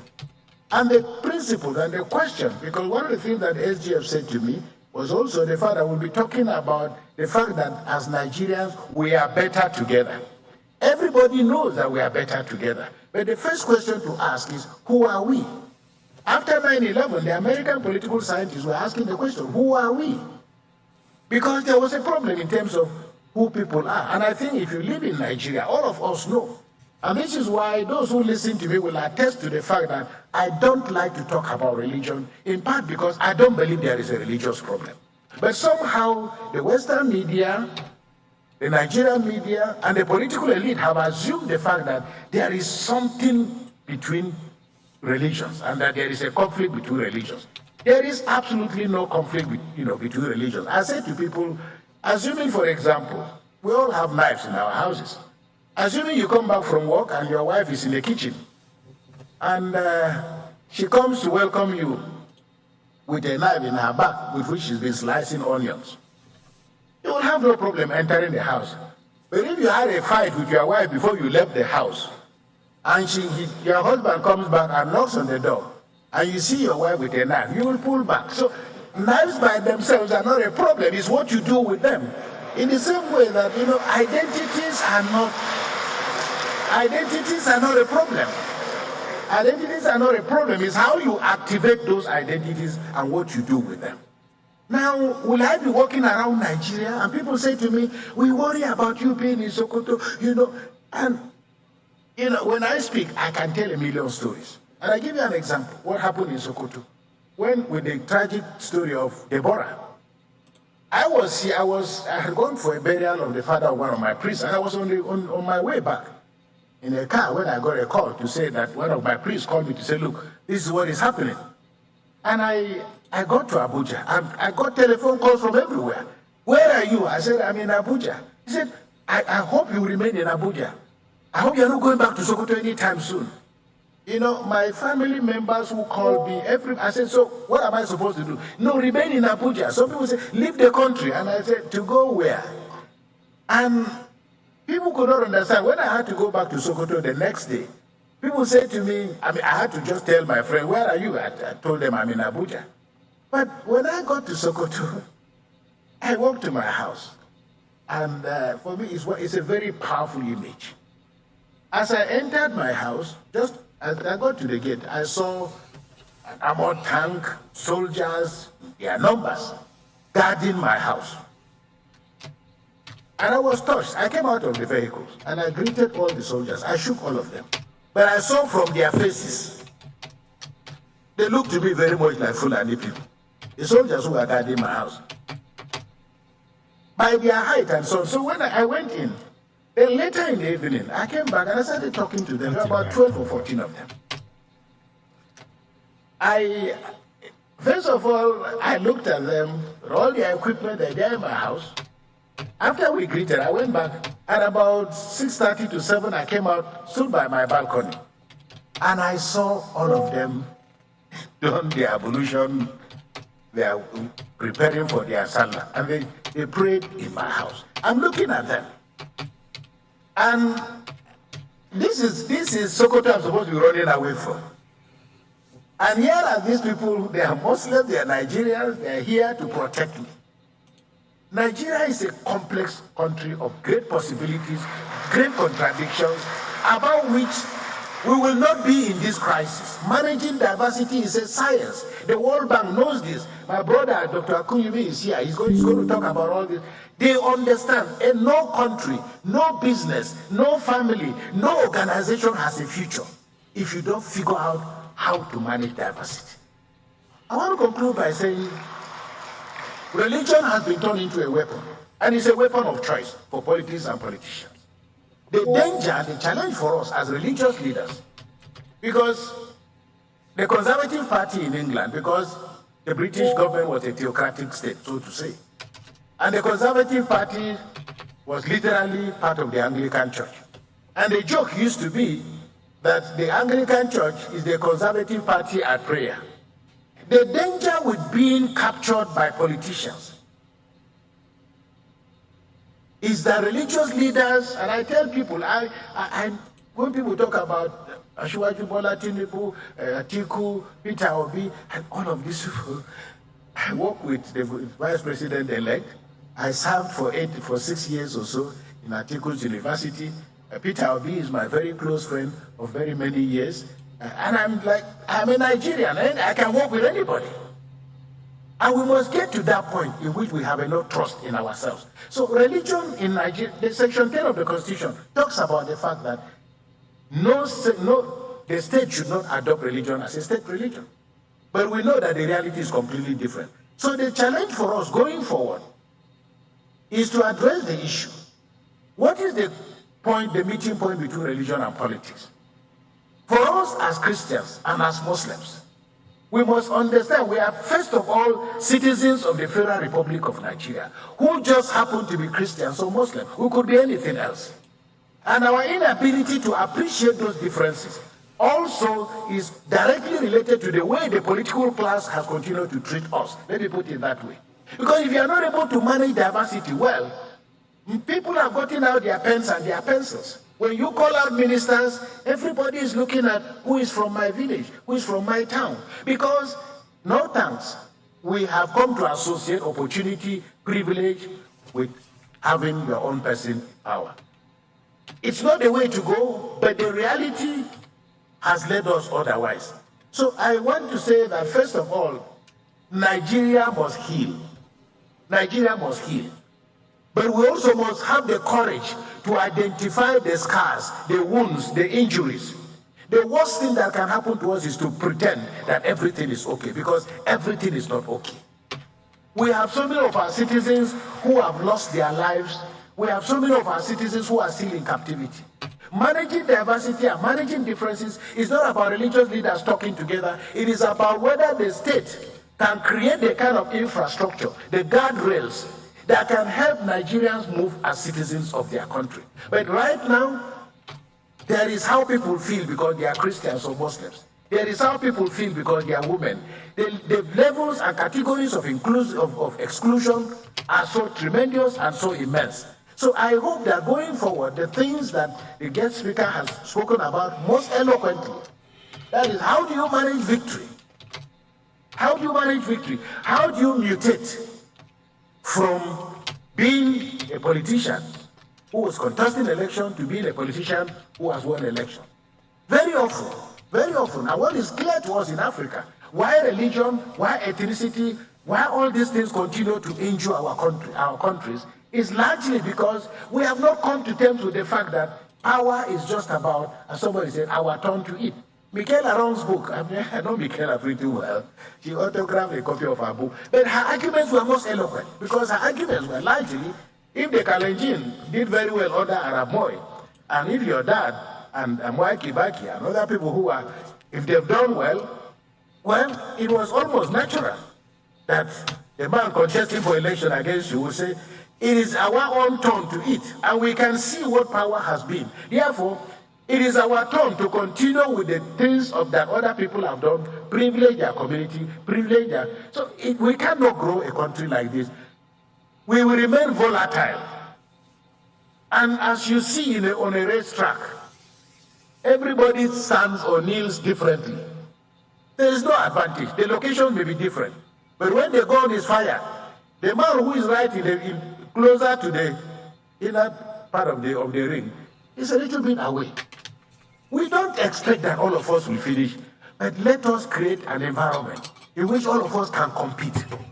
And we will win according to our energy and our speed. I used to have a parishioner, and she came to me and she was complaining. You know, when the WAEC, that is the local school examination, when they are over, most people will come to you and they say, my son passed WAEC. But if they don't pass, they say, WAEC failed my son. So the challenge for us in Nigeria is to create a condition, a situation where all of us can compete. We will never win the same prize. But let there be, as His Eminence the Sultan said, let loss of elections not be a punitive, because the problem with Africa, when you lose the elections, you don't get a chance to get back in. When you lose the elections, you can tell, you can lose your life, but it also means that there will be no road to your village, that there will be no water, and African politics must remain and will remain violent, unless and until we find an equilibrium in which, one, we are citizens of a country. My constitution allows me the right to stop being a Catholic or to stop being a Christian today.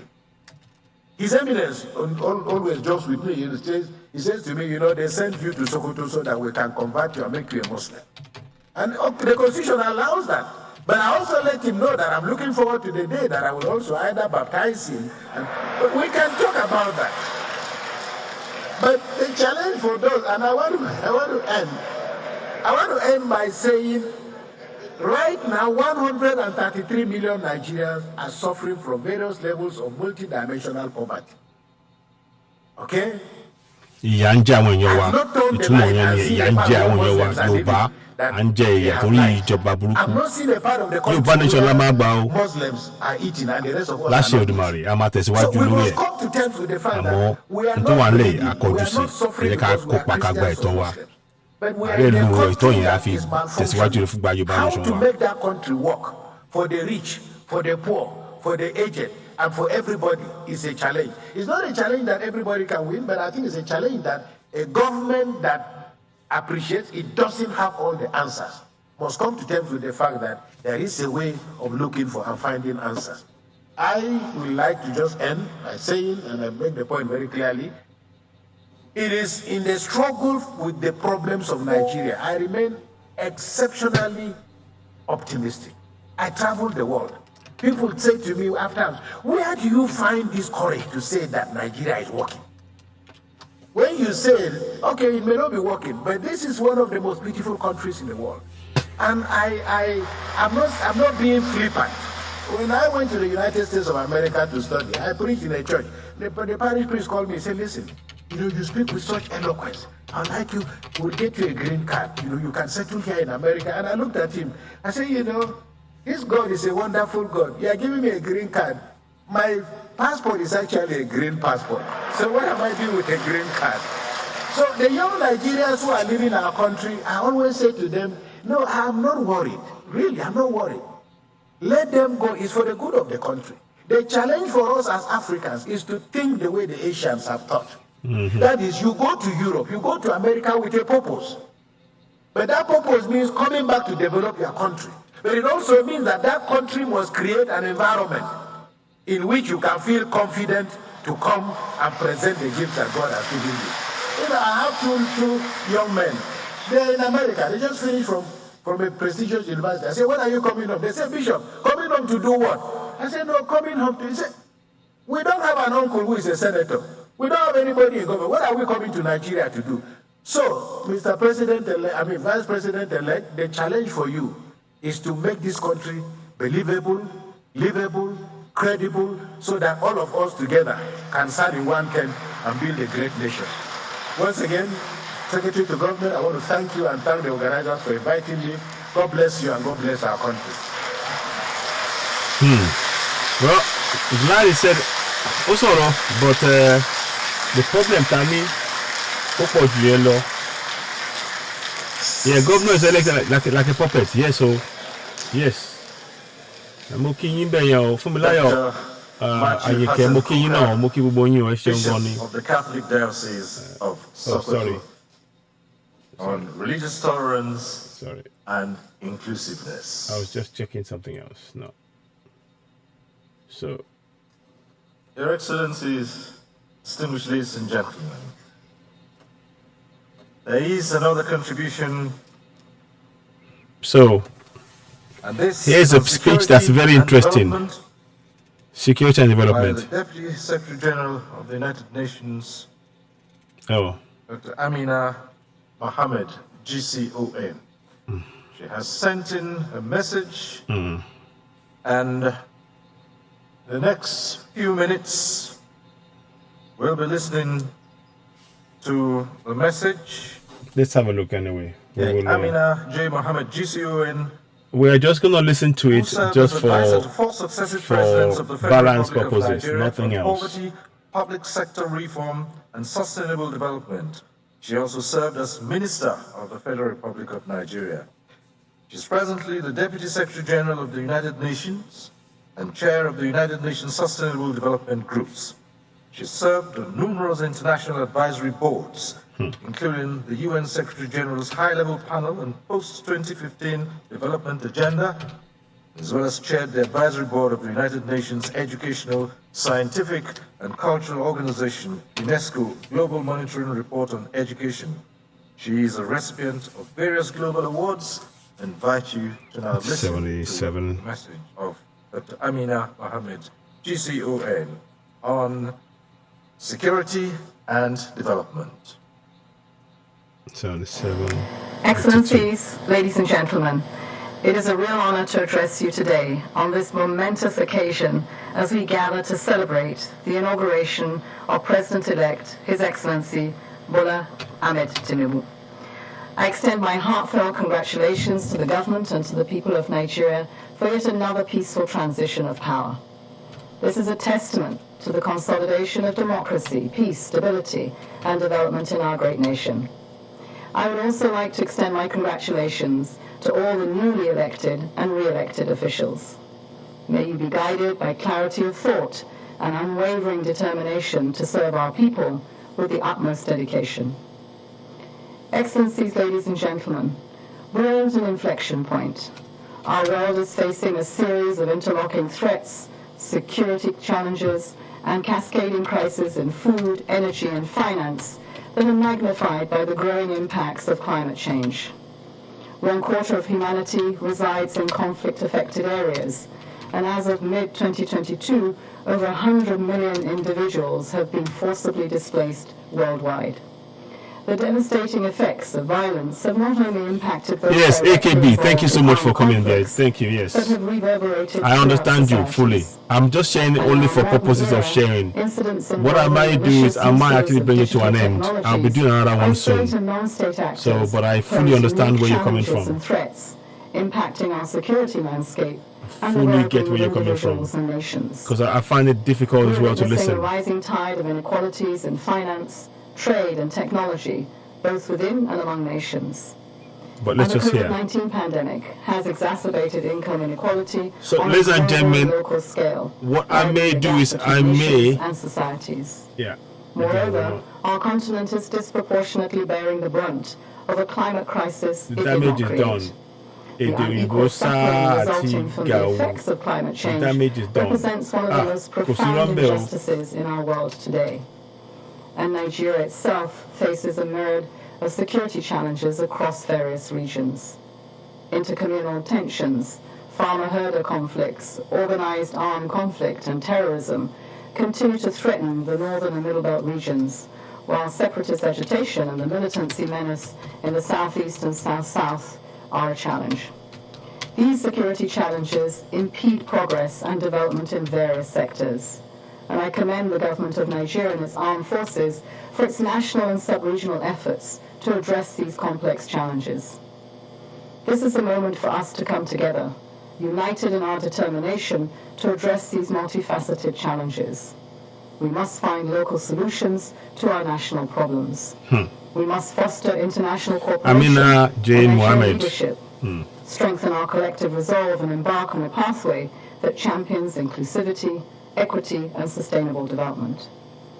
Excellencies, ladies and gentlemen, sustainable development stands as humanity's most effective tool for prevention. All of that It is the only way to èbó address ẹ̀kọ́ ń sọ the èbó underlying drivers of rárá. conflict and fragility. Àrí kankan, àrà This is the àǹfààní ẹ̀ o. security development nexus in Àrà action. àǹfààní ẹ̀ o. In practice, this means inclusive, people-centered development solutions that address grievances, consolidate peace dividends, and So, build resilient We will communities see where what we can justice and do. I may dignity want to are forward our it a bit watchwords. because I wanted to just talk It about means things. leaving no But one behind. It means delivering more under the United Nations Agenda 2030 and the Sustainable Development Goals, and the African Union's Agenda 2063, which provide a framing for investing in the nexus. By creating decent jobs, particularly for youth and women, we empower individuals to live dignified lives and reduce the risk of social unrest and strengthen social cohesion. By bridging the digital divide and investing in new technology, we enable connectivity, drive economic growth, and create new possibilities for working together. Infrastructure development, implemented with a conflict-sensitive approach, will open up new opportunities for cooperation and foster the type of subnational integration that enhances economic empowerment against unexpected shocks. And by transforming our education system, we can equip future generations to fully participate in modern economies and to meet the demands of our fast-changing nation and world. Excellencies, ladies and gentlemen, allow me to propose 4 key elements which can catalyze accelerated sustainable development that addresses the underlying drivers of insecurity when they are present together. First, we need a strong policy environment that transcends disciplines. This means policies that integrate all sectors, from security to humanitarian to development. So we will It means hear for a few designing more measures minutes, that and address we'll the more hear profound structural the causes of African insecurity, Bank while also head come meeting up join urgent some humanitarian soon. needs So hopefully and she'll be. remaining acutely mindful of ongoing conflict dynamics. I don't know if I want to listen to the Investing whole in of it. local economies across food security, energy access, and digital connectivity is key. Second, we need strong institutions. This means institutions that are built to last, ensure the rule of law, and provide a framework for a just and equitable society. Institutions that create an environment where citizens' rights are protected and deliver essential services to the people, such as education, healthcare, infrastructure, and social welfare. This means partnerships, collaboration and joint planning across all levels of government. Local and state governments are essential players in this regard, given their closeness to the people and their constitutional responsibilities. Third, people. We must invest in our people, and our leaders at all levels, government, community, business, traditional fathers, must all be at the table. A transformational education sector will also be crucial. The knowledge and skill sets needed for nation building must continue to evolve at pace. This includes women and youth. 70% of Nigerians are under 30. Girls under 30 alone comprise nearly 1/3 of the total population. Women and youth bear the most significant toll from conflict, yet they're rarely given a seat at the mediation table. This is despite the fact that we know from experience and from independent research that pathways to peace are always more successful when they involve women and young people. Finally, these three elements, policies, institutions, and people, are only effective if combined with sound investments and accountability mechanisms. Recourse to justice, effective criminal justice systems, and transparent governance of resources are all required for sustainable development to meaningfully address the root causes of violence. So 17th General Assembly meeting. Arabs, Koreans, Russian, Chinese, German, British use their language, while Yoruba people are represented by Fulani president speaking foreign English on her behalf. Secretary General Guterres, from the Very good point, to the global stage, yeah. The rule of law is all that stands between peace and stability.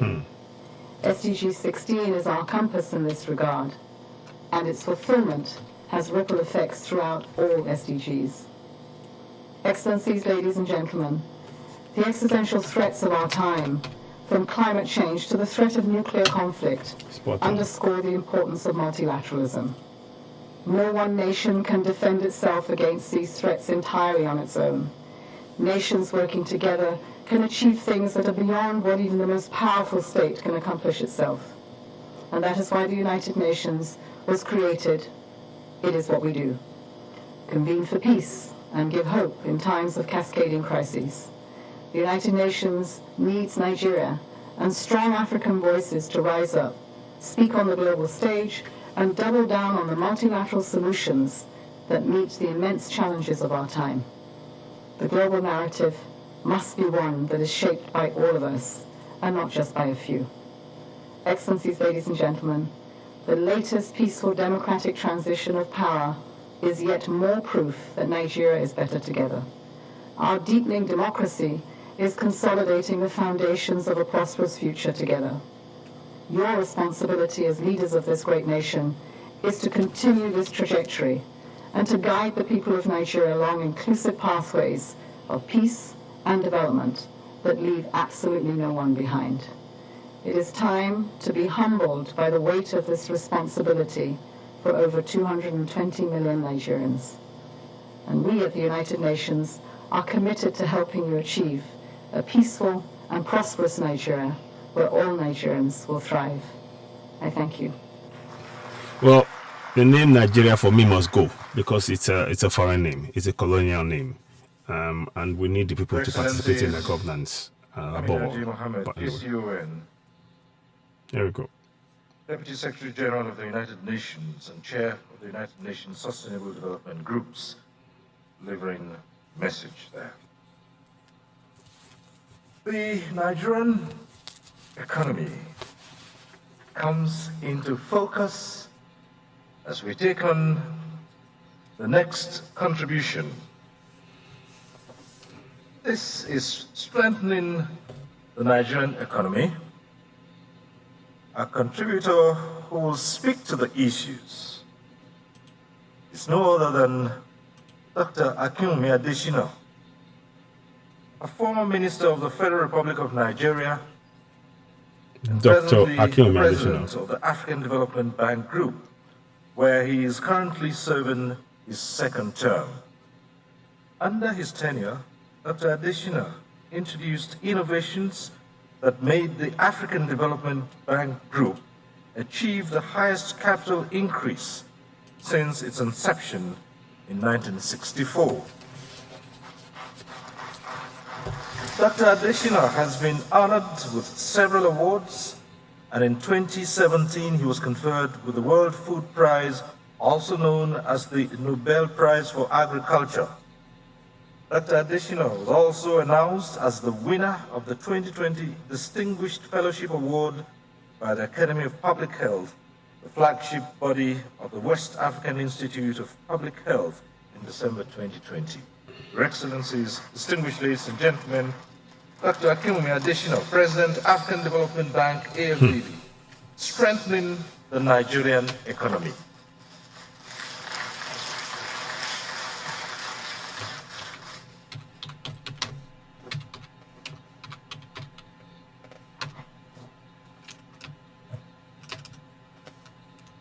Your Excellency, President Muhammadu Buhari, I also call him a father as well. Your Excellency, the President-elect,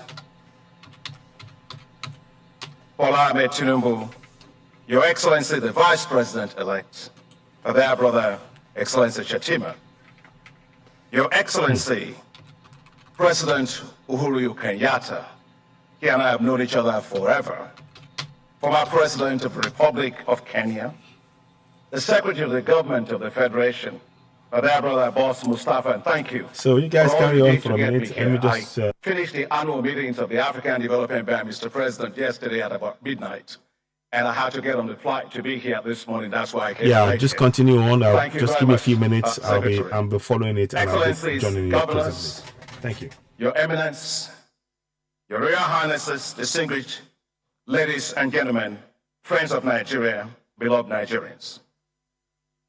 I wish to start by thanking you, Mr. President, for inviting me to the ceremonies for the swearing in of the incoming president, His Excellency Bola Ahmed Tinubu. I would like to congratulate you, Mr. President, for this achievement of the 7th democratic transition of our beloved country. I would like to congratulate the incoming president and also the incoming vice president. I wish to thank the Secretary of the Government of the Federation, Boss Mustafa, the chairman and members of the Presidential Transition Council for inviting me to speak at this inauguration lecture for the incoming president of Nigeria. It is such a great honor to share my views and perspectives after the wonderful speech that has been given by my very dear friend and brother, His Excellency President Uhuru Kenyatta, as our nation gets ready to have a passing of the baton between His Excellency President Muhammadu Buhari and the incoming president, His Excellency Asiwaju Ahmed Bola Tinubu. It is your turn.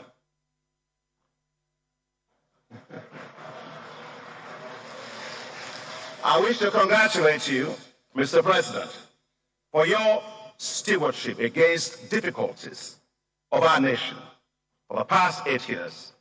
And thank you most sincerely, Mr. President, for your support for me as President of the African Development Bank. People say great things about what, by God's grace, we've been able to achieve. But unless I was sent on a mission and supported on that mission, it would not have been possible. I'd like to thank you, Mr. President, because without your support in 2015, and you're standing beside me and behind me in the rough times of 2020, I will not be President of the African Development Bank. Mr. President, I was brought up as a kid to always go back to their elders and thank them. And we always say that the person who sent you on an errand is the person you go back to thank and give the report back to. And so I'll just say two things as I thank you, because I will not have another opportunity to thank you. The African Development Bank, Mr. President, was ranked this year as the most transparent financial institution in the world. And last year, Your Excellency, Mr. President, the African Development Bank was ranked as the best multilateral financial institution in the world. And so as you take leave as President, please accept my deepest gratitude, because without your support, I wouldn't have been there. And I want to thank you so much that you can take pride in these achievements as you go. And my dear brother, Bishop Kuka, was talking about Nigeria. I am proudly Nigerian. I will live as a Nigerian. I'll die as a Nigerian. And I'll ask God for permission on Resurrection Day, if I might just hold a green, white, green flag in my hand, and that would be great. I would like to congratulate the incoming president, His Excellency Bola Ahmed Tinubu, GCFR, who will take over the mantle of leadership from Nigeria from you. I'm delighted that my very dear friend, President Uhuru Kenyatta, the former president of Kenya, was invited to deliver the inauguration lecture. He is a great leader, not only in Kenya, a great leader for Africa. And I'm sure you must be wondering, there are actually two Kenyans that are actually here on this panel. Well, I lived in Kenya for many, many years, 10 years in Kenya. And I remember one day, President Goodluck Jonathan took me on a mission to Kenya, and we went to see President Uhuru Kenyatta. And as the two presidents were introducing members of their delegations, President Jonathan said to President Uhuru Kenyatta, "Here is Dr. Adesina, Minister of Agriculture," to which President Kenyatta responded, "Yes, Adesina is the Kenyan on loan to Nigeria." We all laughed. Thank you, Mr. President Kenyatta, for what an incredibly powerful speech you gave us today. Very, very insightful. Your Excellencies, the election of a new president always elicits hope. Nigeria will be looking to you as President Tinubu and Vice President Shettima on your first day in office with hope. Hope that you will assure security, peace, and stability. Hope that you will heal and unite a fractious nation. Hope that you will rise above party lines and forge a compelling force to move the nation forward with inclusiveness, fairness, equity, and justice. Hope that you will dramatically improve the economy, which is what I'm going to talk about today. And hope that you will spark a new wave of prosperity. And hope must be brought to the present, as hope deferred makes the heart grow weary. Your Excellencies, the starting point must be macroeconomic and fiscal stability. Unless the economy is revived and the fiscal challenges addressed boldly, the resources to develop will not be there. No bird can fly if its wings are tied. Nigeria currently faces huge fiscal deficits, estimated at 6% of the GDP. This has been due to several challenges, including low receipts to dwindling revenues from export of crude oil, vandalism of pipelines, and illegal bunkering of crude oil.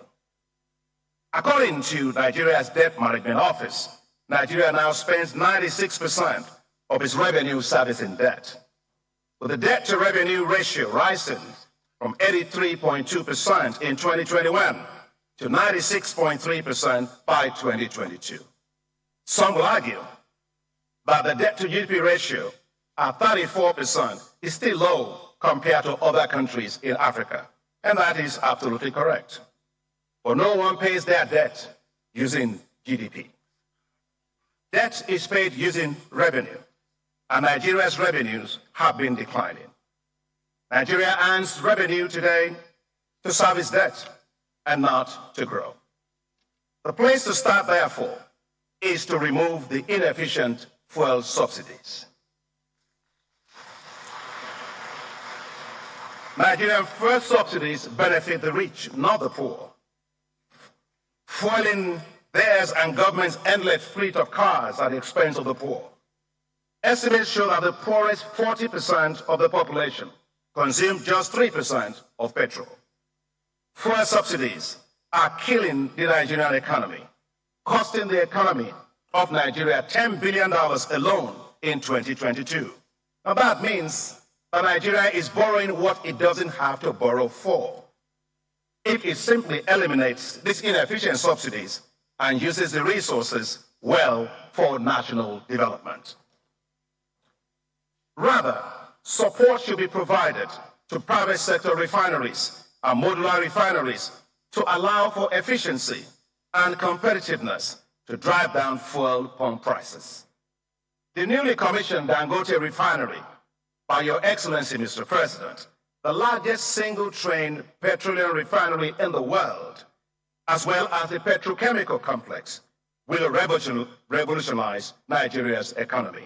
And congratulations to you, Mr. President. I'd also like to give congratulations to my dear brother, Aliko Dangote, for his amazing $19 billion investment. You've got Nigerians, Mr. President, who believe in Nigeria. He's one of them. I am one of them. And we are many of us. We believe in Nigeria. Your Excellencies, there's also an urgent need to look at the cost of governance. The cost of governance in Nigeria is way too high and should be drastically reduced to free up more resources for development. Nigeria is spending very little on development. Today, Nigeria is ranked among the countries with the lowest human capital development index in the world, with a rank of 167 among 174 countries globally, according to the World Bank 2022 Public Expenditure Review Report. To meet Nigeria's massive infrastructure needs, according to this report, we require $3 trillion by 2050. According to the report, at the current rate, it will take 300 years to provide the minimum level of infrastructure needed for Nigeria's development. All living Nigerians today and many generations to come will be long gone by then. We must therefore change this and change it decisively. Nigeria must rely more on the private sector for infrastructure development to reduce the fiscal burdens on the shoulders of government. Your Excellencies, much can be done to raise tax revenue, as tax to GDP ratio in Nigeria is still low. This must include improving tax collection, tax administration, but moving from tax exemption to tax redemption, ensuring that multinational companies pay appropriate royalties and taxes, and that leakages in tax collection are closed. However, simply raising taxes is not enough, as many question the value of paying taxes, hence a high level of tax avoidance. Many citizens provide their own electricity, sink their own boreholes to get access to water, repair their roads in their neighborhoods and in their towns. These are essentially high implicit taxes. Nigerians, therefore, today pay the highest implicit taxes in the world. Governments need to ensure effective social contracts by delivering quality public services. It is not the amount collected, it is how it is spent and what it's delivered. Nations that grow better, they run effective governments that assure social contracts with their citizens. Your Excellencies, we must rebalance the structure and performance of the economy. A very common refrain in Nigeria with every successive government is, we need to diversify the economy. But is it really so? The economy of Nigeria is one of the most diversified in Africa, with the oil sector accounting for only 15% of the GDP, and 85% is accounted for by other sectors. Nigeria's challenge is not diversification. Nigeria's challenge is revenue concentration. And that is because the oil sector accounts for 75.4% of export revenue and 50% of all government revenue. The solution, therefore, is to unlock the bottlenecks that are hampering the 85% of the economy.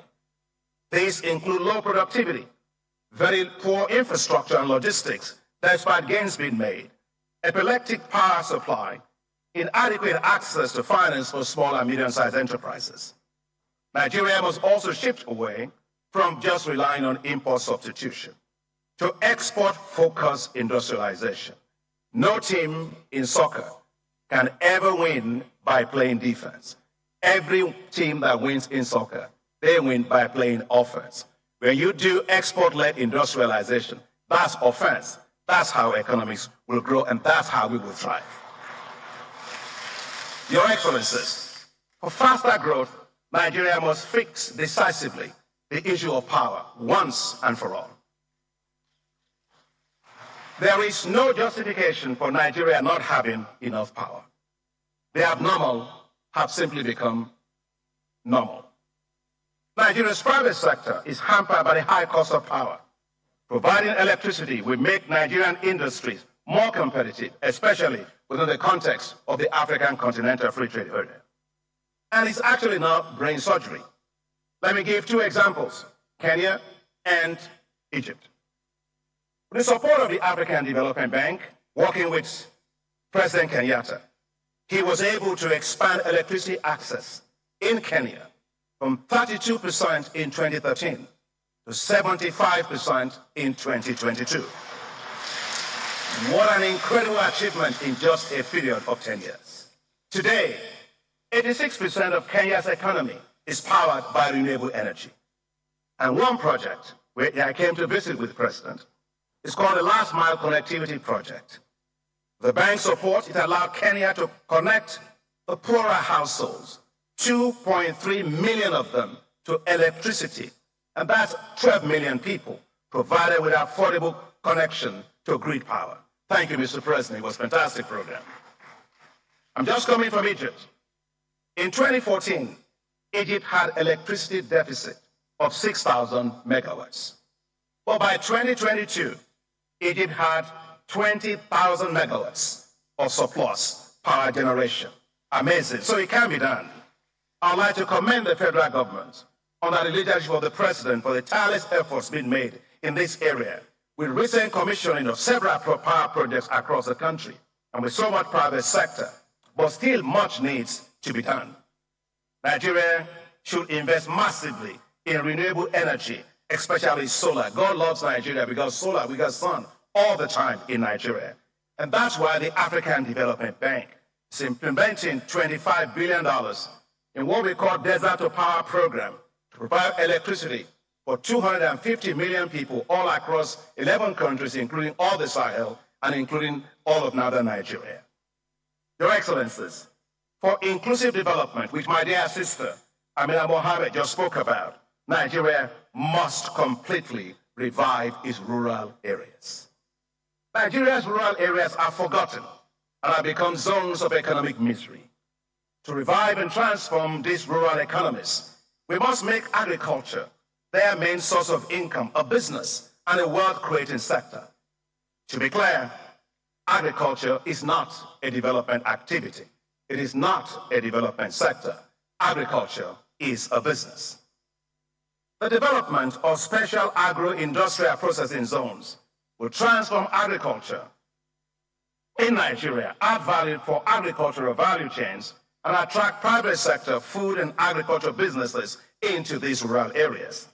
Special agro-industrial processing zones will help to turn the rural areas into new zones of economic prosperity and create millions of jobs. The African Development Bank, with your support, Mr. President, Islamic Development Bank, and the International Fund for Agricultural Development are currently supporting Nigeria to implement a $518 million special agro-industrial processing zone program in 7 states of the country. And we've received, and the FCT, already we have requests from 19 states to have that done. We are ready, Mr. President, and incoming Mr. Vice President and incoming President. We are fully ready to help you to expand this into every single state in Nigeria. And we are equally ready to help to revamp agricultural lending institutions to help modernize food and agriculture sector. Your Excellencies, the best asset of Nigeria is not its natural resources. Nigeria's best asset is its human capital. We must therefore invest heavily in human capital to build up Nigeria's skills that we need to be globally competitive. in a rapidly digitized global economy. We must build world-class educational institutions, accelerate skills development in science, technology, engineering, and mathematics, as well as in ICT, computer coding, which are not the jobs of the past, but the jobs of the future. Your Excellencies, there is an urgent need to unleash the potential of the youth. Today, over 75% of the population of Nigeria is under the age of 35. This presents a demographic advantage, but it must be turned into an economic advantage. Nigeria must create youth-based wealth. We must move from the so-called youth empowerment programs. The youth do not need handouts, they need investments. The current banking system will not lend to the youth.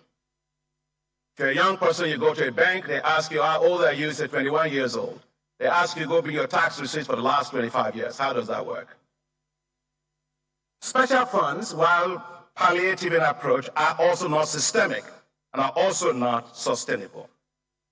What is needed to unleash the entrepreneurship of the youth of Nigeria are brand new financial ecosystems that understands, values, promotes, and provides financial instruments and platforms for nurturing business ventures of the youth in Nigeria at scale.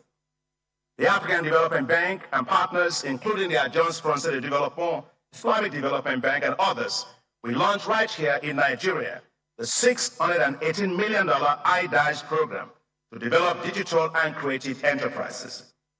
Mr. President, under your leadership, this is one of the great things I hope that you're most proud of. These things will create 6 million jobs and add $6.3 billion to Nigeria's economy. Your Excellencies, as I close, the African Development Bank is currently working with central banks and countries all across Africa to design and to support the establishment of youth entrepreneurship investment banks. These will be new financial institutions run by young, professional, highly competent experts and bankers to develop and deploy new financial products and services for businesses and ventures of young people. Several African countries have already agreed to set up the youth entrepreneurship investment banks. Nigeria should establish the Youth Entrepreneurship Investment Bank. Your Excellency, Mr. President, thank you very much. Your Excellency, Mr. Vice President-elect, let me now close. Nigeria's economy needs to soar. You have an incredible opportunity to make history. History by building a resurgent Nigeria, a united and prosperous Nigeria. It is Nigeria's turn. I wish you all the very best for success. May God bless you, may God help you, and may God bless the Federal Republic of Nigeria.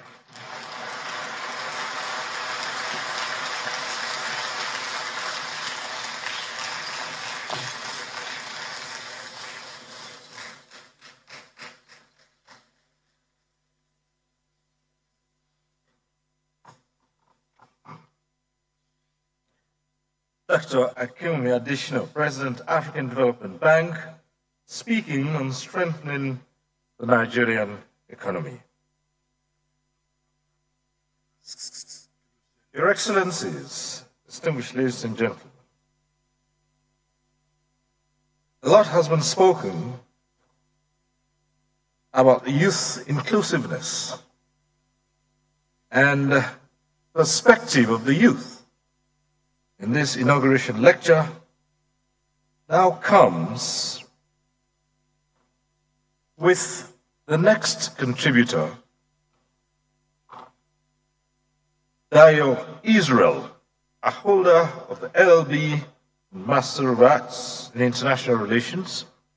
He was named one of the 100 most influential people of African descent under 40 as part of the 2017 celebration of the UN Decade for People of African Descent at the One UN Plaza in New York.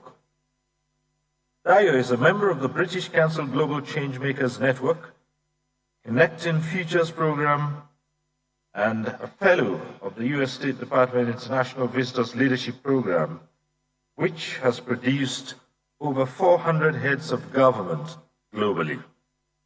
Presently, he's serving as the National Youth Leader of the All Progressives Congress, APC, in Nigeria. Your Excellencies, distinguished ladies and gentlemen. Dayo Israel, National Youth Leader, All Progressives Congress, speaking on youth inclusiveness.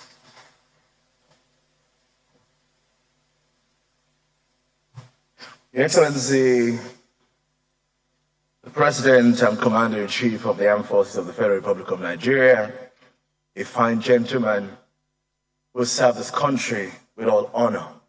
I was looking forward to go back to Katsina on Monday by the grace of the Almighty. President Muhammadu Buhari, GCFR. Please clap for the President. My father, the President-elect of the Federal Republic of Nigeria, Asiwaju Bola Ahmed Tinubu, GCFR, ably represented here by the Lion of Borno.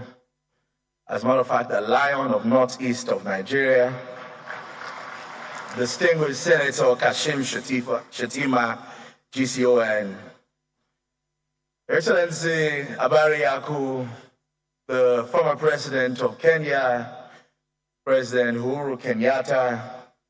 I love Kenya a lot, I've been there a few times, and it's always great to listen to you speak, Mr. President. Excellency, the National Chairman of my great party, my own direct boss, distinguished Senator Abdullah Adamo. Let me, of course, the Deputy Speaker of the House of Representatives, the SGF, I'm very grateful for the honor to be here.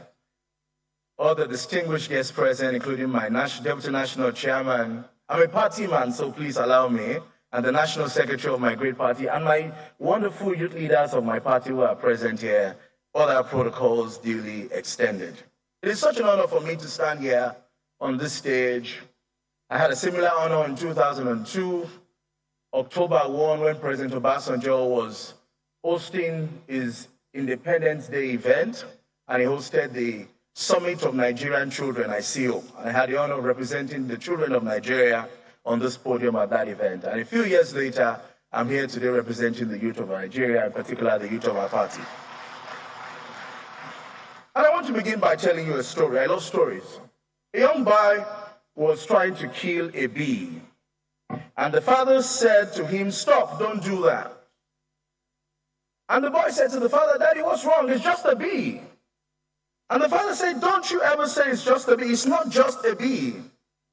Because without this bee, thousands of plants around the world would go unpollinated. Without this bee, the rates of fruit and vegetable produce would decline and lead to famine.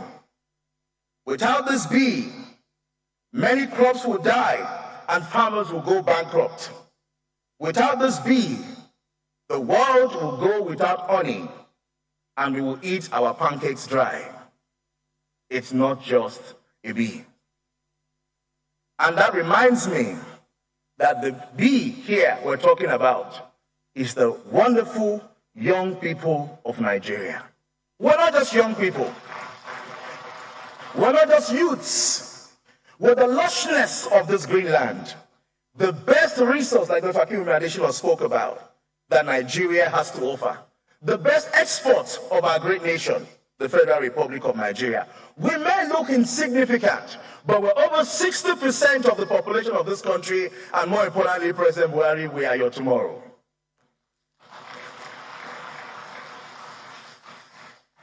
And it reminds me of another story. President Kenyatta, you'll be familiar with your sister, Wangari Maathai. She spoke about the story of the human bed. And his story was about a bush that was burning. It was a strong fire in the forest, and all the animals were running away looking for an escape. And they were running, the lions, the tigers, the elephant, all of them were running out of the forest. And there was this little human bed, a small boy like me, sitting quietly. And then he observed that the nation was on fire. And what the human bed did was fly to the nearest river, use his little bag to fetch some water, run back into the forest and pour it there. Run back to the river, got some water with a little bag, ran to the fire and pour it there. And all the other animals were smiling and laughing and saying, what do you think you're doing? Can you save this forest from the furnace? And the human being looked at the elephant and all the other animals and said, I may be just but a human being. As small as I am, I will do my best to save the forest from the fire. Distinguished ladies and gentlemen, the youth of Nigeria, the human being. Our country has experienced military challenges over the years. We've gone through abuse. We've gone through many poverty challenges. But the youth of Nigeria has continued to be creative and innovative. In particular, with our creative industry, entertainment, and sport, we're putting Nigeria on the map.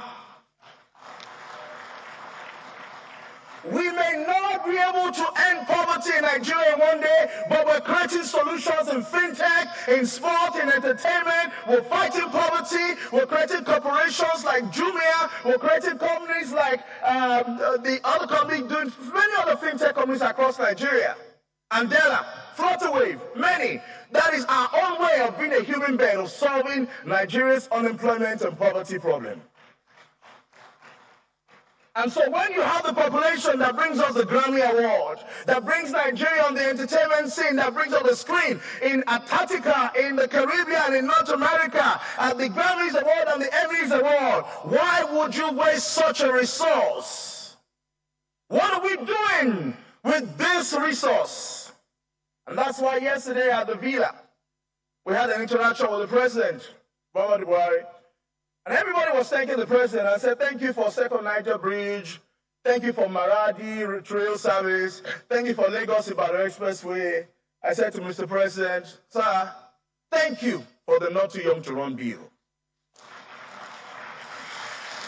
Because by that single act of leadership of signing the Not Too Young to Run bill into law, it created a generational shift that made a 28-year-old girl become a member of the House of Representatives in this 10th Assembly.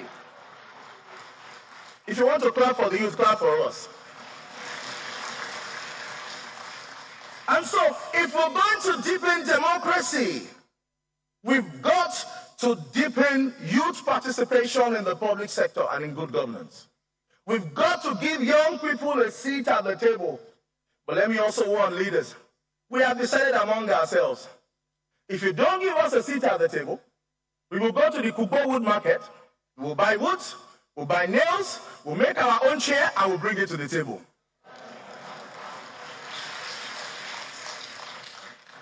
We must deepen youth participation at all levels. At local government level, at House of Assembly level, at governorship level, at the Senate, National Assembly, and even at the top level. And that's why as I traveled across the country, campaigning for Asiwaju Bola Ahmed Tinubu, went to 33 states on my own, with my team of youth leaders engaging the youth in the community. Our message was simple. The Tinubu presidency is going to be an inclusive administration for young people, because it's going to come and work with us to build a Nigeria for us. The reality is that a future for us without us is not a sustainable future. And that's why, as government, as people, we have a role to play. We have a lot to do. And to do that, we need to ensure that we create platforms for young people to get involved. And not just platforms like Youth Parliament or Youth Council. I was a former Deputy Senate President of the Nigerian Children's Parliament. So you can call me Distinguished Senator Dayo Israel. But beyond all of those youth platforms that we get, young people must begin to play mainstream politics. Their importance, you can never overemphasize it.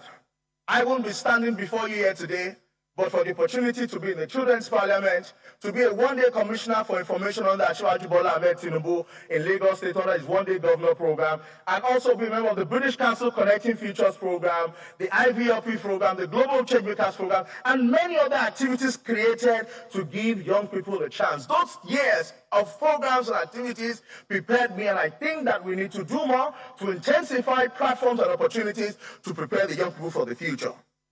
We need concerted effort to raise the next generation of Thomas Sankara, Patrice Lumumba, Kwame Nkrumah, and because President Kenyatta is here, Jomo Kenyatta.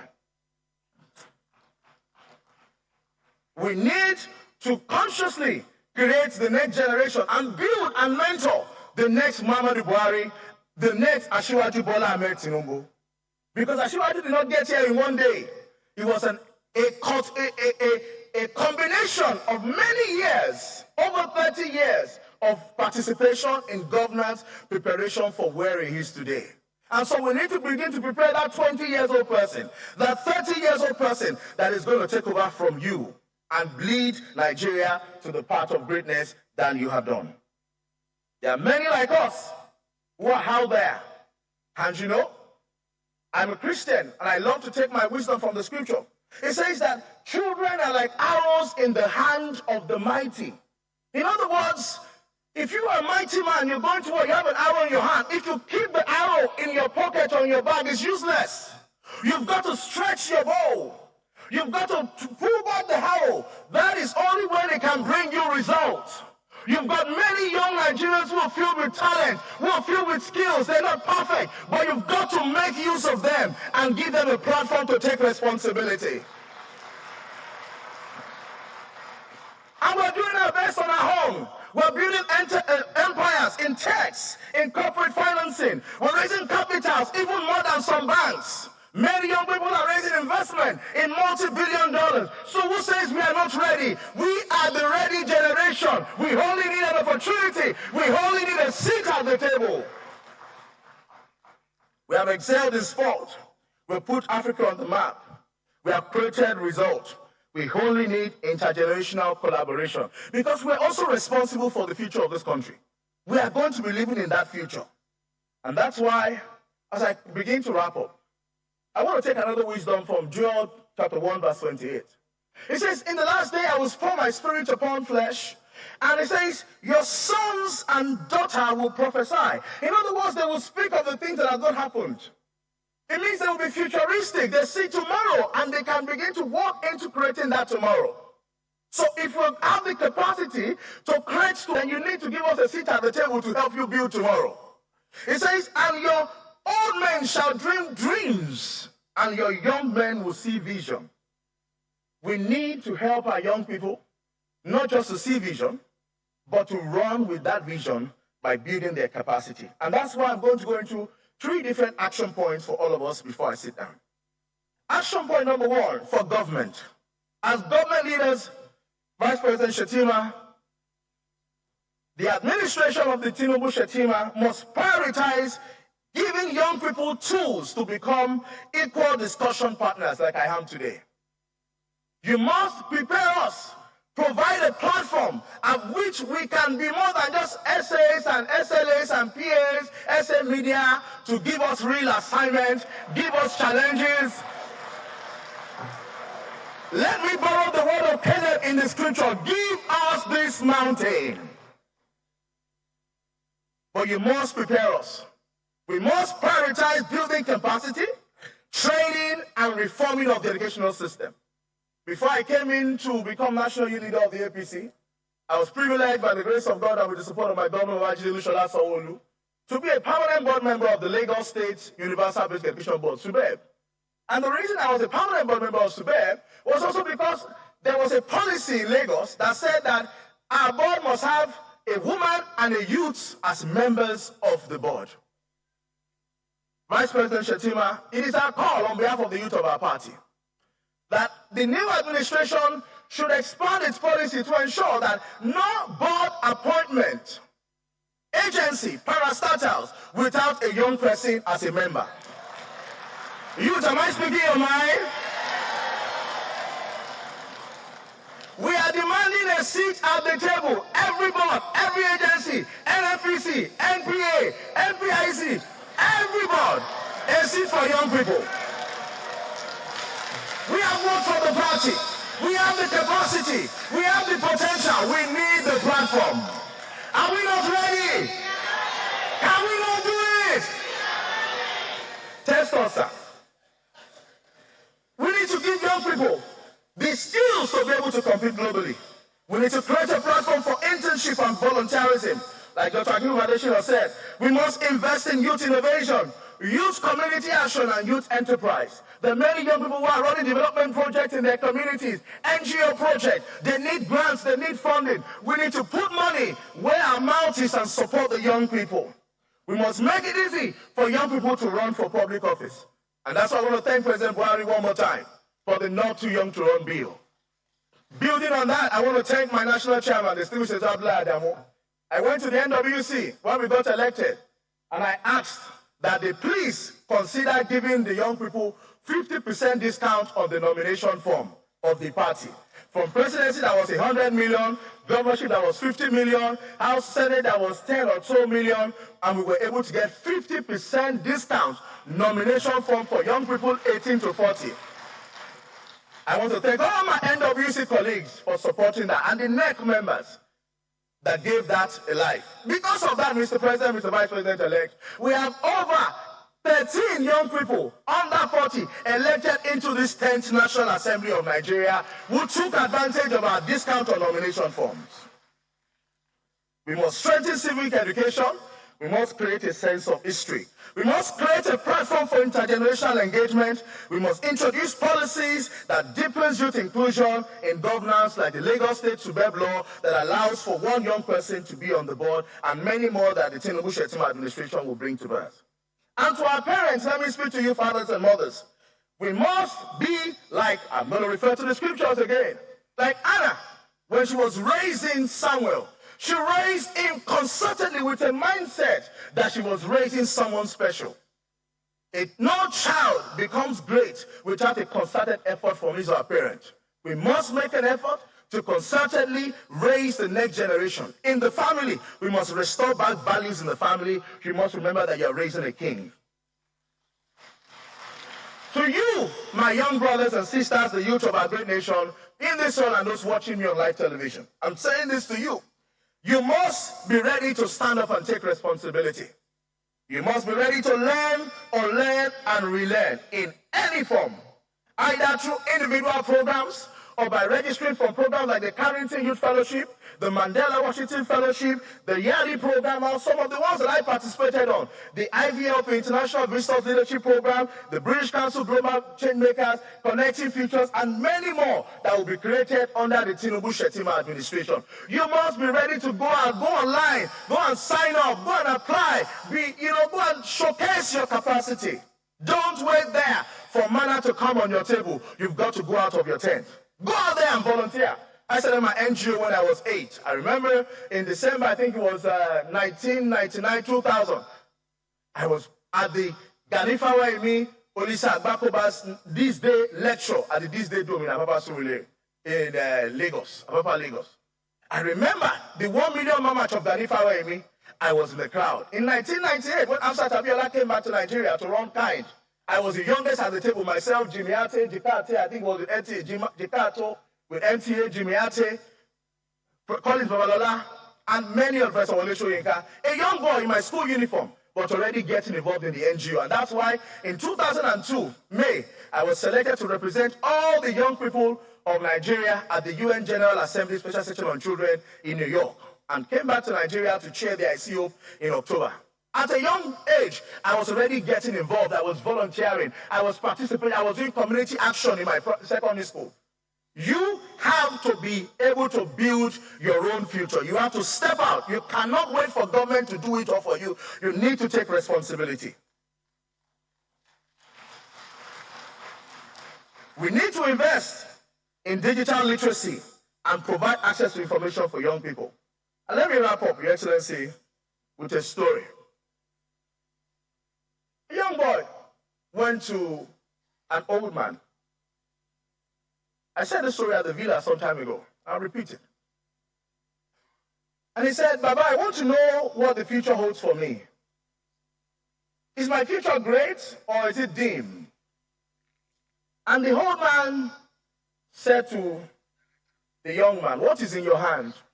He said, I have a butterfly. He said, so what do you want to know? He said, I want you to tell me if this butterfly is dead or alive.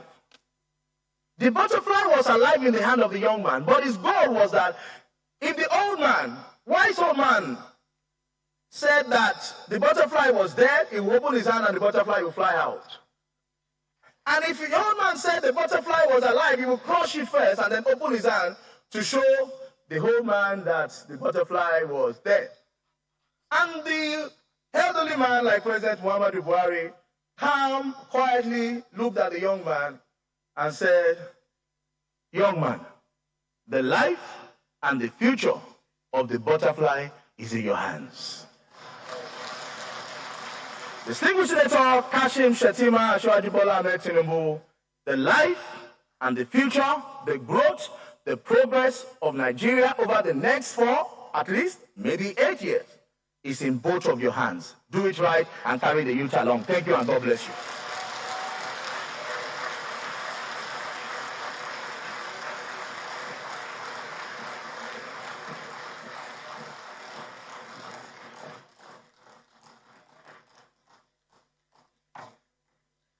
Your Excellencies, distinguished ladies and gentlemen, Dio Israel, the National Youth Leader, All Progressive Congress, on the topic Youth Inclusiveness, on this day that we take the 2023 Presidential Inauguration Lecture, and he has brought forward the youth perspective. While Dio Israel was speaking, Cyril and I felt that perhaps the definition of youth in Nigeria should involve myself and Cyril, irrespective of age, so that way we can borrow some of Dio Israel's energy. But more than anything else, Dio has spoken about intergenerational relationship and getting youth included and giving them a seat on the table. And if they do not get a seat on the table, they will make their own seat with a carpenter and bring their chair to the table. Your Excellency, distinguished ladies and gentlemen, Mr. Dio Israel.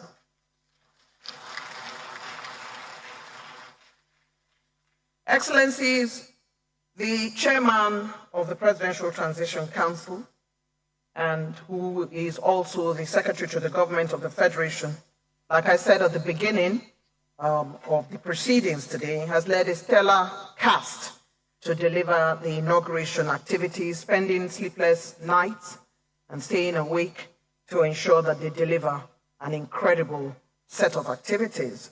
For this particular activity, His Excellency, the SGF, has given responsibility to B.E. Jediagba, who is Chair, Permanent Secretary, and also Solicitor General, to hold the position of Chairman of the subcommittee of this inauguration lecture.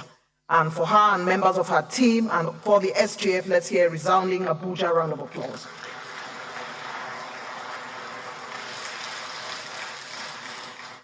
Excellencies, the inauguration keynote speaker, His Excellency Uhuru Kenyatta, describes President Muhammadu Buhari as his brother.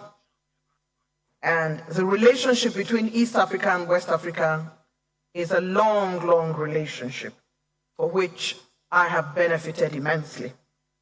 As he visits us this period, he must try those things that are close and a little bit different from ugali and chapati, sukuma wiki, and also modakoi. Your Excellency, Nigeria just holds the Guinness Book of Records with a young lady named Hilda Bassi for the longest cooking time for a cookathon. Her name, Hilda Bassi, and our jollof rice continues to be one of the finest in the world.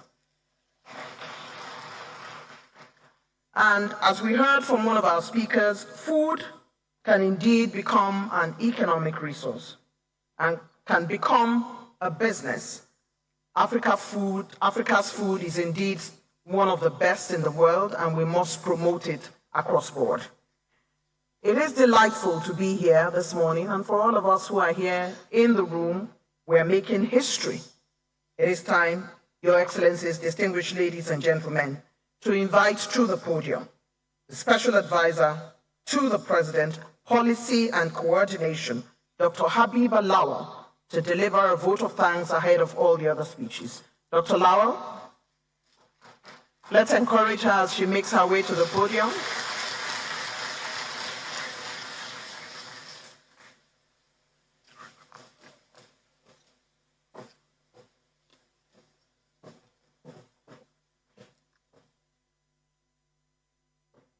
Your Excellency, President Muhammadu Buhari, Your Excellency, the Vice President-elect, Senator Kashim Shettima, Your Excellency, the former President of Kenya, Uhuru Kenyatta, Your Excellencies, please permit me to align with the already established protocol. On behalf of the Presidential Transition Council, I stand before you today to express our heartfelt gratitude as we bring this all-important lecture to a close. We are deeply humbled and honored by the overwhelming support and active participation from every one of you. We would like to extend our sincere appreciation to our esteemed guest speaker, former President of Kenya, Uhuru Kenyatta, for gracing us with his presence and delivering an enlightening keynote address on deepening democracy for development. Your wisdom, insight, and experiences have provided us with invaluable perspectives on national unity and the role of democracy in advancement. Your presence here today serves as a testament to the strong bonds of friendship and collaboration between our two nations. Our deepest gratitude also goes to His Eminence, Muhammad Saad Abubakar III, Sultan of Sokoto, and the most revered Dr. Martin Hassan Kuka, Bishop of the Catholic Diocese of Sokoto, for sharing their profound thoughts on religious tolerance and inclusiveness. Your words have reminded us of the importance of embracing diversity, fostering religious harmony, and building a society that values and respects the rights and beliefs of its people. We would also like to express our appreciation to Dr. Akinwumi Adesina, President of the African Development Bank, and Amina J. Mohammed, Deputy Secretary General of the United Nations, for their insightful discussions on strengthening the Nigerian economy in the Tinubu years and security and development, respectively. Your expertise and contributions have shed light on the critical areas that underpin our nation's progress and prosperity. We are truly grateful for your commitment to Africa's development and your dedication to supporting Nigeria's growth. A special note of thanks goes to Dayo Israel, National Youth Leader of the All Progressive Congress, for his enlightening presentation on youth inclusiveness in governance. Your passion for active participation of the younger generation in governance and their engagement is undoubtedly a great contribution to the evolution of our nation. We thank you. To the amazing organizing committee, volunteers, and other support staff, your enduring commitment and tireless effort has been the driving force behind this seamless, momentous lecture. Your dedication and organizational skills have been truly commendable. Thank you for your relentless hard work. We would also like to thank our esteemed guests, distinguished personalities, excellencies, scholars, and representatives from different sectors, members of the media, who actively and continue to echo our mandate. We thank you for coming.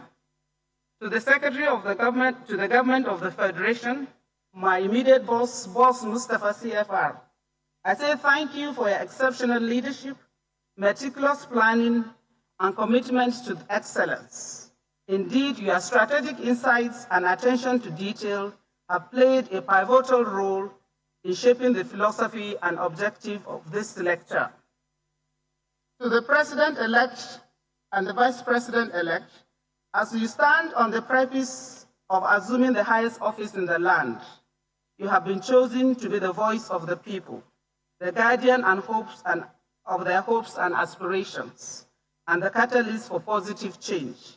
The decisions you make will reverberate far beyond your term in office.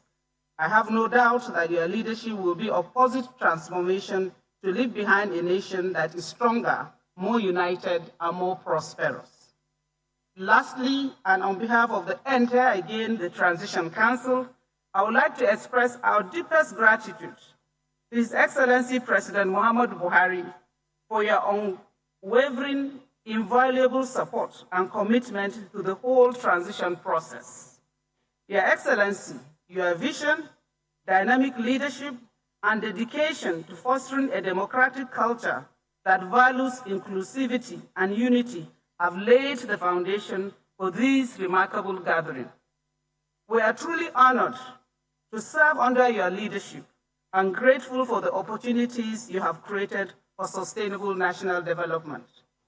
In conclusion, let us carry the spirit of this inauguration lecture with us as we leave this venue. May we continue to embrace the values of unity and democratic consolidation.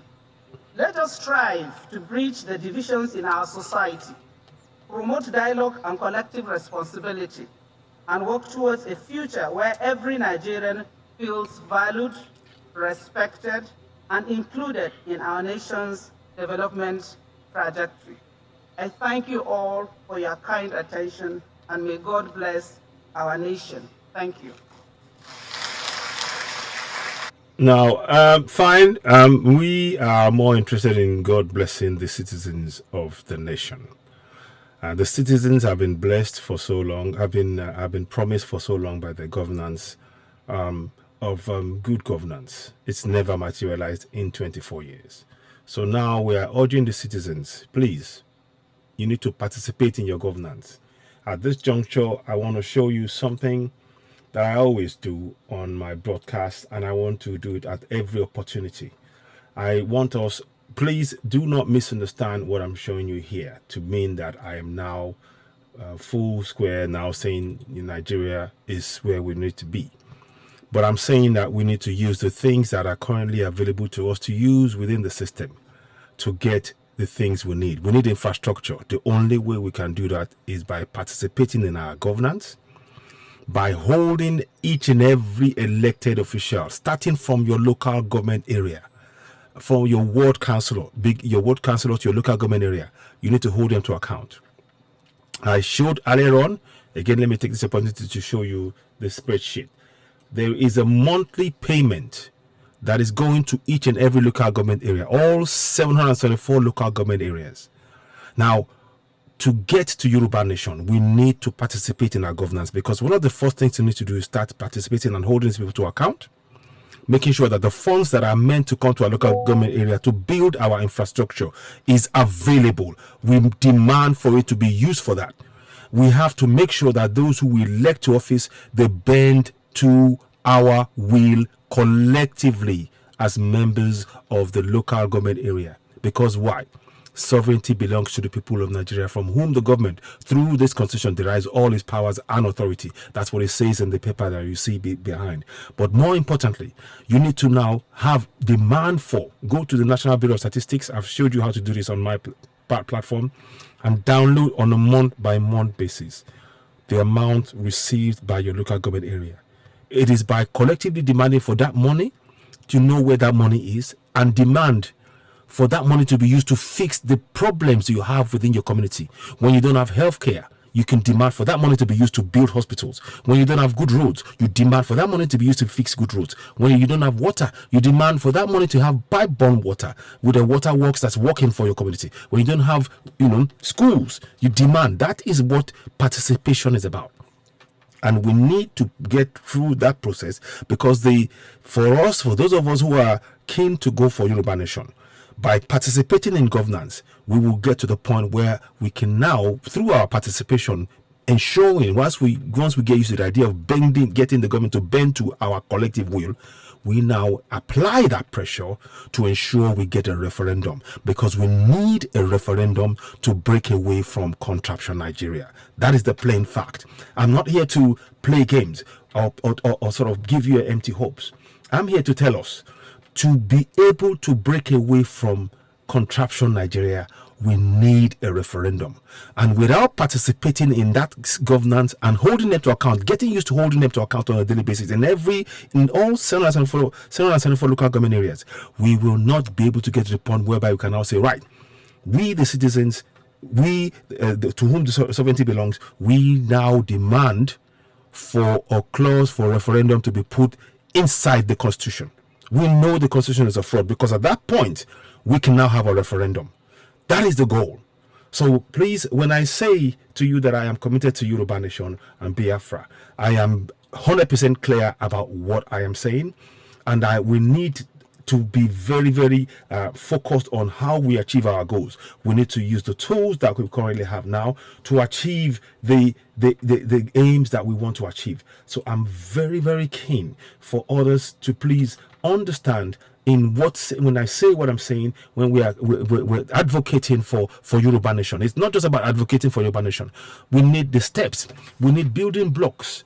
The participation in our current governance, because they are going to be in existence for the next 4 years at least, is the stepping stone we will need to get to the point where the people get used to participating and holding the government to account, and then they can now force them to bend to their will, building infrastructures. Once they start building that, the next step is now to build the collective spirit together to now go for referendum, and we can decide then ourselves if we want to be in Nigeria or if we want to go our separate ways, because that is what is required.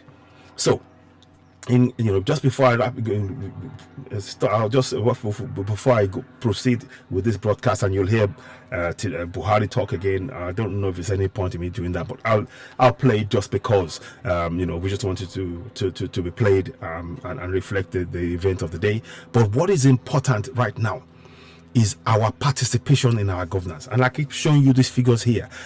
All 774 local government areas, you have information as to the payment that you receive for all local government. You receive payments, and that is what we are here to try and hopefully encourage us all to participate and make sure that those funds, they do not end up being looted by the people who are promising you good governance, and when in actual fact they are trying to keep you from knowing the facts. So you need to participate in your governance a few days before this inauguration. That is the one thing that I will say to you. Whether it's a bitter pill to swallow for us, those of us who want to go for Yoruba Nation, but we must participate in our governance to ensure that we get used to the idea of holding our governance to account, so that when we get to Yoruba Nation, it becomes second nature. I am not saying to accept everything that's in the current constitution is flawed, it must be redrawn. But if we do not participate in the governance and to be able to get to the point where we can now participate and get those in government to bend to our will collectively, we won't get that referendum. So there is a lot of work for us all to do in going for Yoruba Nation. I'm very, very keen for us all to understand that. So when we're talking about this, I'm not saying that you participate in government and that's the end of it. The end goal is, of course, for us to get a referendum. And that's what I will keep talking about on a regular basis. So the information that I provided to you now, the monthly account is available online, National Bureau of Statistics. I've talked about how to access it. Every local government area, you can go and check that, and you can begin to use that as a record to hold your local government chairman, your councillors, your state house of assembly members, your house of reps, your senators, your governors. Go and ask them deliberate questions. Where is the money made for my local government area? This is in Lagos alone, 13 trillion naira just for 1 month. For 20 local government areas. Where has that money gone? Unless we participate in that process and begin to ask questions locally in each local government area. You need to be a member of a local community association member. You must be. You must download that paperwork I showed you. Let me show you this one. You must have a copy of this on your phone. And you have to talk to young youths, share it to young children as well who are in secondary school. Share it with them. And if you can break it down to primary school children in a way they can understand, let's do that. And we can talk about it in our homes. That is the only way we can break free from this contraption. If we don't participate, the referendum will never materialize. And that is what we need to understand. We need to get to the point whereby we're participating and we're seeing the results in infrastructure within our community, because that is what our collective participation will yield. The minute we all collectively participate and hold our elected officials to account in our local government areas at all times, the result of that is that money, it will be difficult for them to steal that money. We now start telling them what we want the money to be used on, the things that are not working, the lack of infrastructure. Now we can start monitoring, and we have to be monitoring this. This is something we have to be doing every day. We have to be monitoring and following what is going on in our local government area. That should be our focus right now.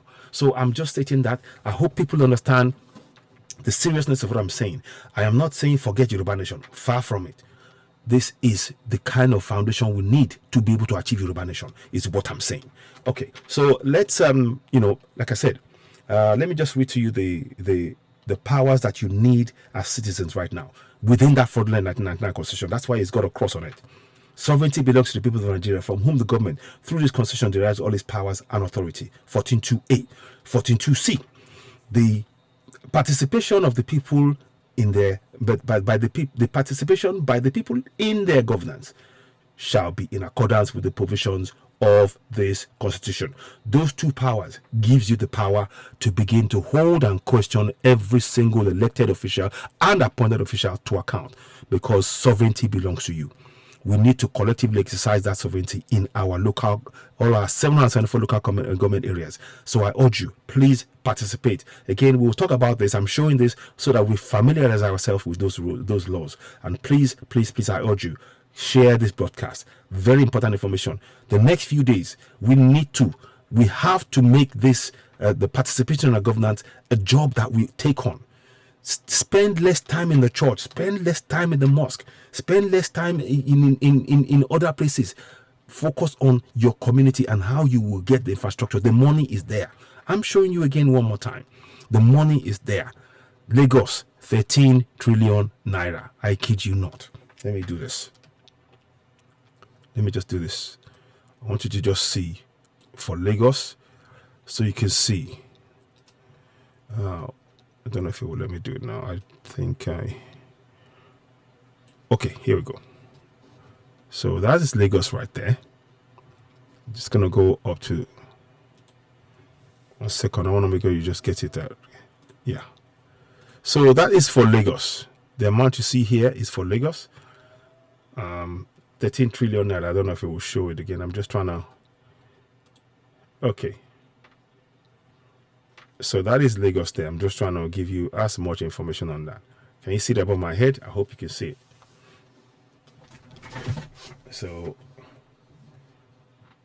So that is for 13 trillion for just for December 2022 alone. So there is money. And if we do not collectively go and hold them to account, we are suffering. In Yoruba Nation, we have not raised $1 billion naira in 3 years. And just in 1 month, they have 13 trillion. So it is the fact is we need to go and hold those politicians to account. And we can talk each other through the process. By the time, if we all stand collectively together in our community, they have no other choice than to do what we tell them. But we must stand together to get the benefit. That is the only way. So I hope this makes sense. So I just wanted to just touch on that and as a point. Let's forward again with this broadcast and see what they say. I think Buhari is going to talk, but let's listen to it.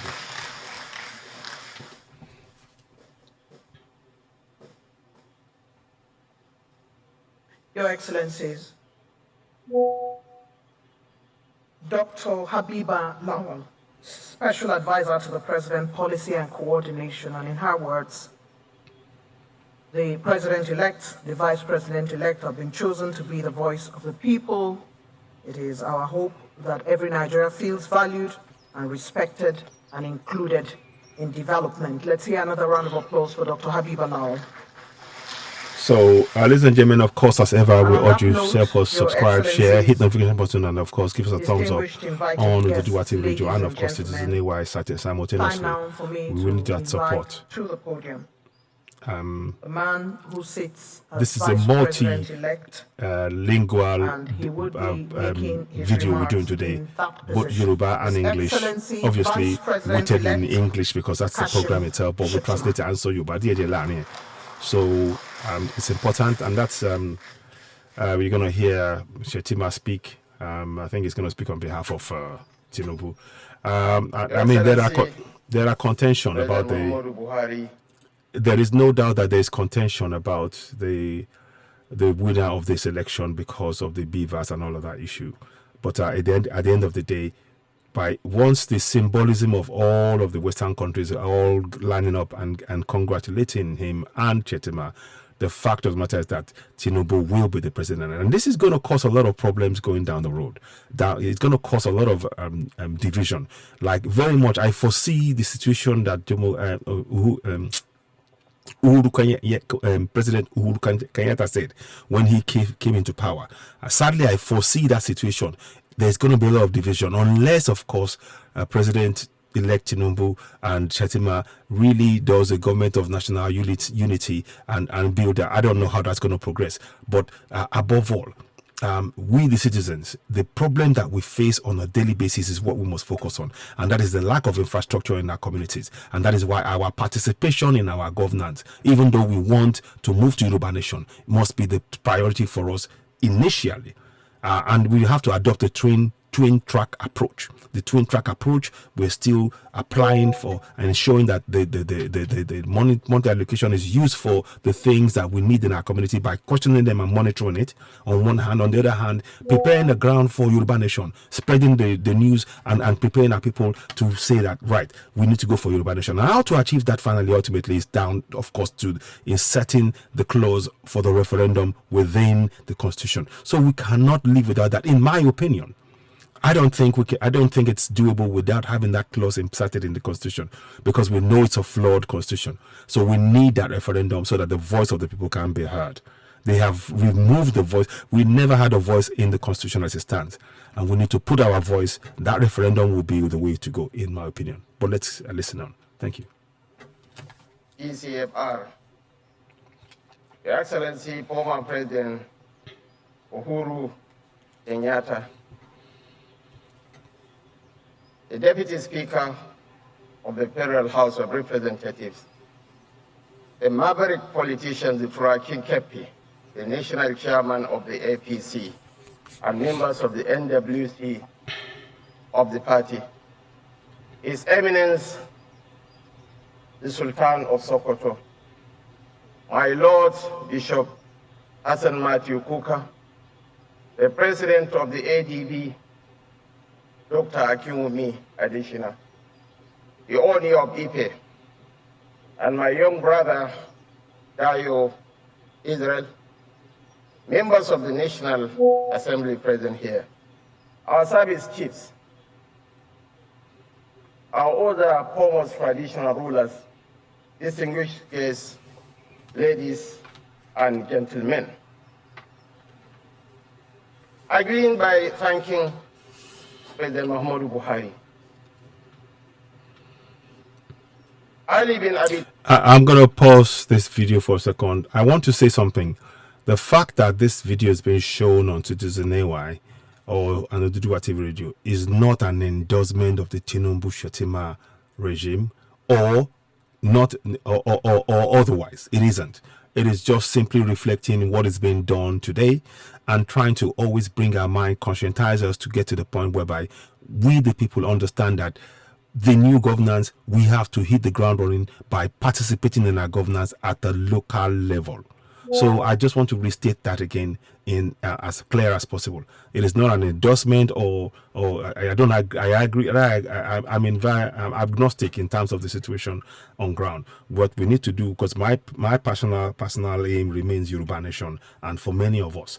So I just want to state that to be very, very clear. So when you're watching this, do not say this is here to promote something. We're just reflecting the reality of what is on ground currently. But we, of course, remain focused on Yoruba Nation. Talib said, power does not change a man, it reveals a man. In 8 years of stewardship, you were subjected to the most curious of attacks. You are demonized. You are dehumanized. You are even robbed of your humanity. You are called the brain of Sudan. But never for a single moment did you harass or use any extrajudicial means to extract vengeance. So they know about the brain of Sudan. The nation was at the brink of an implosion. There was acute agitation for a power shift. For the first time in the contemporary history of Nigeria, I dare to be contradicted by anybody. For the first time, a sitting president provided the enabling environment for the conduct of a just and fair primaries in his political party. That was how President-elect Ashwaju Bola Ahmed Tinubu emerged as the flag bearer of the APC. And as Ages Aga said, the truth that sets men free is most often the truth that men prepare not to hear. The digital anarchists can say whatever they want, but the truth is that President Muhammadu Buhari conducted the fairest and just election in the contemporary history of this nation. Ralph Waldo Emerson said, "Your actions are so loud that I do not hear what you say." Beyond the famous handshake for Raila Odinga, on March 26, 2021, at the burial of late President John Magufuli of Tanzania at the Jamhuri Stadium in Dodoma, Tanzania, the then President Uhuru Kenyatta was eulogizing late President John Magufuli. At about 12:52 to 12:55 p.m., there was a call to prayer and Adhan from a nearby mosque. President Uhuru Kenyatta paused as a mark of respect to the Muslim faithful. After the call of prayer, he said, "Oleni Ofeni Mendili Kwa Kusema." Let me continue with my speech. And the dramatic pause was welcomed with raucous applause by all our attendees. Mario Angelo said, "I have come to learn that people may forget what you said. People may forget what you did, but people may never forget what you have made them feel." He made me feel proud as an African. He made me proud as someone who believes in the progress and unity of the African nation. The Sultan of Sokoto spends a greater time of his time crisscrossing the length and breadth of this nation, fostering unity and diversity for our great nation. And my very good friend, Bishop Matthew Hassan Kuka, like Gani Pawahimi, is not a man of in-between. He's the gadfly, the infant terrible. You either love him passionately or hate him intensely. When he attended the interreligious conference at the Vatican along with the 14th Emir of Kano Muhammad Sanusi II, Cesar Aleta, a Spanish telecoms giant mogul, offered $1 billion to the Catholic Church. A Catholic pontiff is a Jesuit priest who believes passionately in education. He advised Cesar Aleta to invest that fund in education in the developing world. And Bishop Kuka and the 14th Emir invited him to come to northern Nigeria. That was how the Proputoro experience started unveiling here in Nigeria. And lo and behold, the religious merchants went to town that Bishop Kuka is trying to Christianize the North. I came out and defended him. And there was a payback time about 8 years down the line when I emerged as the vice presidential candidate of the APC, people expected him to come out firing on all cylinders. They never knew of my relationship with Matthew Kuka. He chose the path of the golden mean and said, look, Nigerians, you all have the right. You all have the right to vote for the candidates of your choice, but we don't have to demonize any person. Your Excellencies, ladies and gentlemen, I began my boss's speech by thanking our esteemed keynote speaker, His Excellency Mr. Uhuru Kenyatta, for his remarkable address. As a leader of a great and proud African nation, you have personally managed the crucial yet often difficult interplay between democracy and development. We were all cultivated and listened with unbroken attention to your portrayal of the political, economic, and social forces that describe the arena of national governance. Like you, I'm an African. I love our continent dearly. If I were asked what... You know, one thing that this guy said here, we're Africans, and no doubt we love it, but we need to be very, very clear that the interactions that the Fulani North is having with the South is one of the domination of the South, and that is not acceptable at all. And for that reason, these are fine words, but for me, I cannot take it. I take it with a pinch of salt. So I will continue to advocate for Yoruba Nation because I don't trust his words, his actions. The actions of the North largely is divisive, and unfortunately they buy into the tribalistic narrative that the colonials have incited into our psyche collectively as Africans, and again the religious divide. Those two are two powerful weapons that's being used to divide Africa. I'll come and talk about that more on a different broadcast, but I just want to touch on that the words that he's using here. It's important to really recognize it can try and understand that trying to use our appeal and love of Africa to now cover over the huge cracks in that contraption we call Nigeria. I don't like using that word, but it's not working. It hasn't worked for 24 years. But anyway, for me, Yoruba Nation remains a goal. 100 times to choose my own birthplace, then 100 times over I will choose to be an African and a Nigerian. I am proud to belong to this lineage and to be of this place. My heart beats proudly to see how my fellow Nigerians and Africans are creating their own democratic, political cultures and institutions to fit the conditions and challenges of their societies. The essence of democracy merges dialogue, justice, and fair play. That it is more than a form of government. It is a way of life, a distinctive manner of thought and conduct for a leader. As such, it challenges each leader to be his better self, and this can be difficult at times, but remains indispensable to the steady functioning of democracy.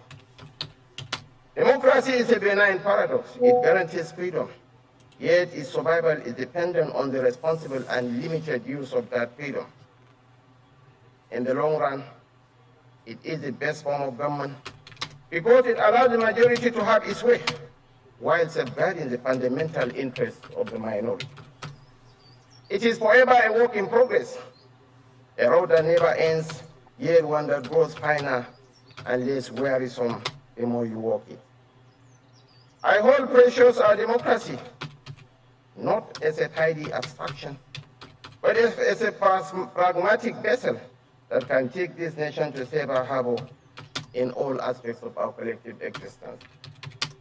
Through the lenses of our national experience, I can see the scales balancing the merits of democracy against those other forms of government. I can see plainly that an imperfect democracy is better than the most perfect dictatorship. It is more just, more humane, and even more productive. We have emerged from one of the most fiercely contested elections in the annals of humanity, and the resounding echoes of the promises we have made serve as a haunting reminder that failure is a luxury we cannot afford. We are surrounded. We are surrounded by the expectations of our citizens, skepticism of our opponents, and the chain of chaotic events that necessitate the proper functioning of democracy.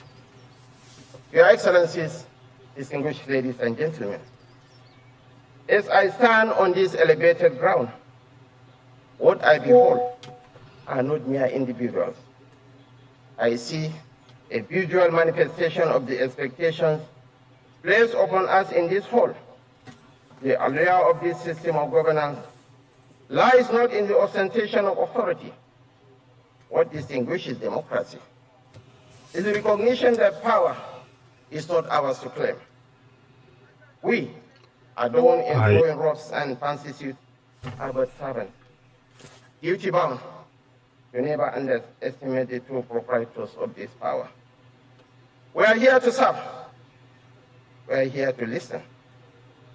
We are here to be held accountable. We are not saints on an evangelical mission. Therefore, like every mortal, we may stumble here and there. However, none of these mistakes will be intentional.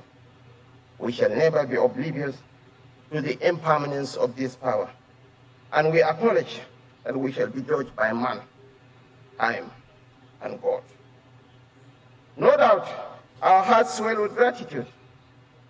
No doubt, assuming the mantle of leadership in these troubled times warrants deep reflections. We shall undoubtedly honor and celebrate this opportunity. Yet I implore you, let the strains of our jubilation be hushed, for now is not the time to revel in the enchantment of triumph. Instead, let us come together in solemn unity and recognize the realities that afflict our nation. As Winston Churchill said, truth is so precious that it has to be surrounded by a bodyguard of lies. In politics, a lot of lies are being traded on at the top. Your Excellencies, ladies and gentlemen, I was a child of necessity. There is no any Islamization agenda. No. I don't think we can. That's a stretch of the imagination too far for me. Is a Muslim. I don't agree with that statement that there is no Islamization agenda. You just have to look at what's been happening across the whole country. 12 of the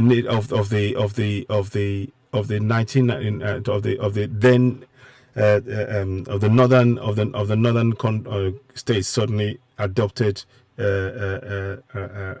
Islam without consulting the whole country. So that's an agenda for me, right there, and I could go on. And of course, again, the bandit attacks and everything else, and all that. I mean, we could go on. So I disagree with that statement, and that's one of the reasons why we're saying that. When somebody's, if there was an admittance that these wrongs were done with these things, and now to build a better nation, we could see that. But when they are even refusing to acknowledge the wrong, that's a problem right there for me.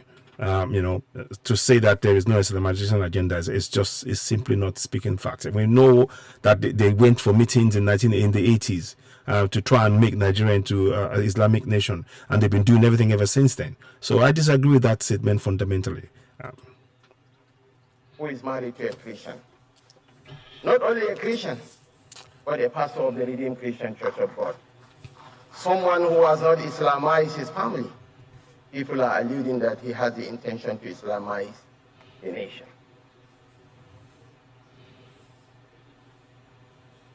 The likes of Bishop Hooker, I want to commend them for giving testimony to the truth.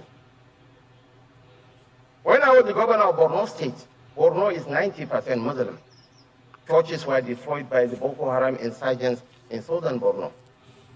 When I expressed my desire to rebuild those churches, I was advised against it. It's tantamount to political harikiri for you to embark on such a venture. But I told the people that the Christians in Borno are stakeholders in the Nigeria project. They are my brothers and sisters. I went ahead and rebuilt those churches. And politics is about perception, Your Excellencies, ladies and gentlemen. As we begin the formation of a new administration, I deliberately picked an Igbo man, a Catholic, to be my chief security officer. Stand up for recognition, please.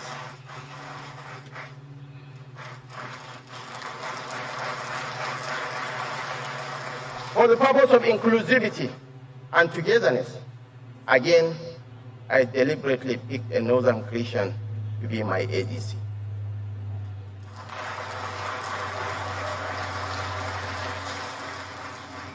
So the so-called founder of Boko Haram is going to be protected by... Your Excellencies, ladies and gentlemen, I know that the odyssey that lies ahead shall test our mettle, patience, and resilience. It shall also demand sacrifice and unyielding resolve. But we shall confront uncomfortable truths.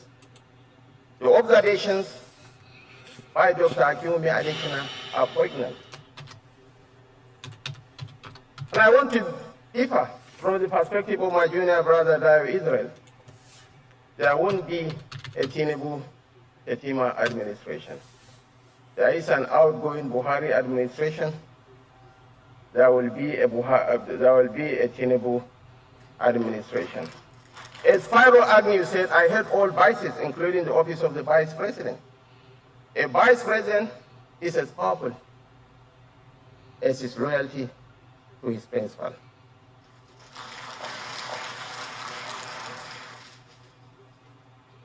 I don't want to be presumptuous and make loud pronouncements, but definitely the issues highlighted about the fuel subsidy removal, about the realignment of the exchange rates, multiple exchange rates, will certainly be addressed by President-elect Bola Ahmed Tinubu. Multiple exchange rates. We just lost on that alone. To have one for the north and one for the south, and I said it's a complete economic disaster. But we are where we are. These are yet reasons why we're saying Yoruba Nation remains the goal. Biafra remains the goal. We recognize right now it's Nigeria, and we need to participate in the governance, hold them to account, and the opportunity we're looking for is to ensure that the people participate and get the government to bend to their will. At that point, the people will demand for a referendum, and that referendum will be inserted, the clause will be inserted in the constitution. Then we can have a true representation of what the people want. Then the voice of the people will be heard. To date, the voice of we the people has not been collectively heard repeatedly over 24 years. We need to work for that, and that's my yes, an existential threat.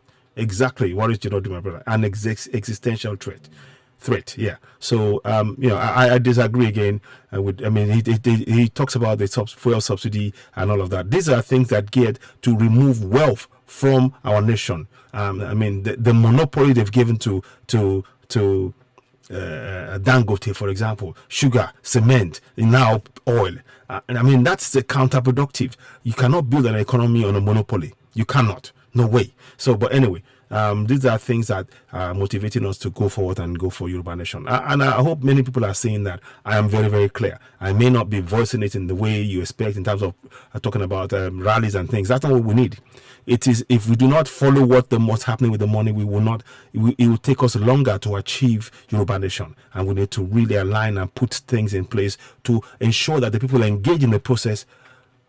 Get the process to bend to their will. Then we are much closer to achieving Yoruba Nation, in my opinion.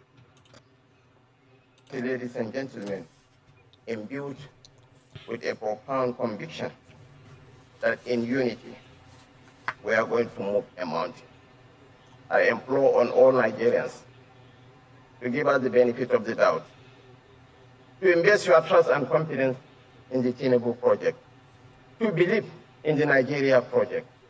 In spite of the division that permeated our politics in the last 2023 presidential elections, the most Christian of northern states is Benue. Benue is 90% Christian. But the Nigerian candidate defeated the religious candidate in Benue.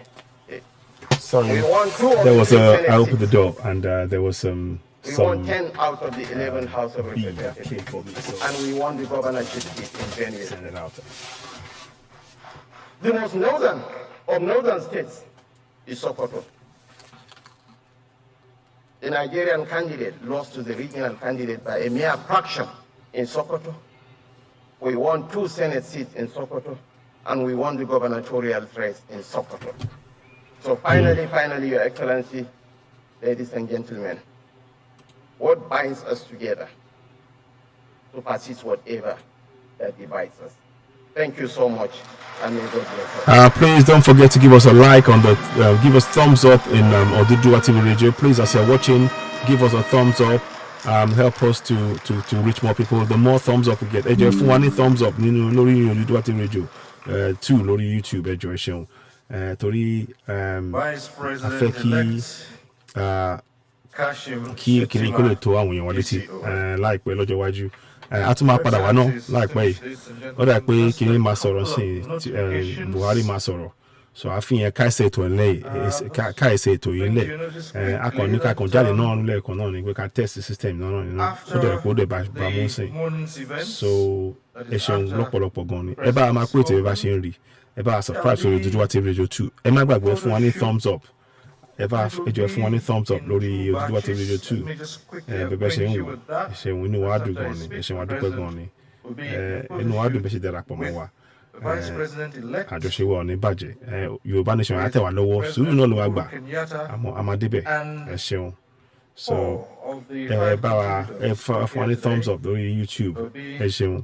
Ẹ fún wa ní thumbs up. Give us a thumbs up on YouTube. I would really like that very much. Thank you. By the Secretary to the Government of the Federation, Head of Service, the Deputy Speaker of the House of Representatives, So, the APC National Chairman, and the APC National Secretary. I think That's for the photo shoot. I also bring to your notice that after his speech, the President would be stepping in to take a look at the inauguration exhibition of Nigerian arts and crafts at the Executive Hall. He will declare that open. And once he has done that and taken his leave, other guests are encouraged. ẹ má gbàgbé fún wa ní thumbs up ẹ jọ̀ọ́ ẹ fún wa ní thumbs up lórí Oduduwa TV Radio 2 ẹ fún wa ní thumbs up ẹ jọ̀ọ́ abẹ́yìn ni ẹ fún wa ní thumbs up ẹ ṣeun. Declaring it open. So Also have a kí look ó lè tó àwọn èèyàn wa létí ẹ ṣeun. the exhibition of Nigerian arts and crafts. That's at the Executive Hall. Now, Your Excellencies. Ẹ jọ̀ọ́ ẹ fún wa ní thumbs up ẹ fún wa ní thumbs up bí bá ṣe ń wò ẹ ṣeun.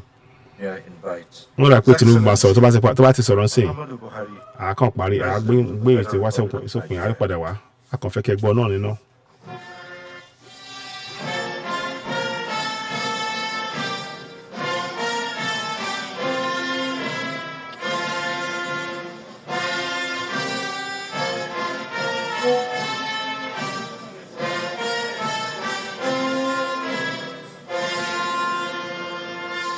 Please don't forget to give us thumbs up if you're watching.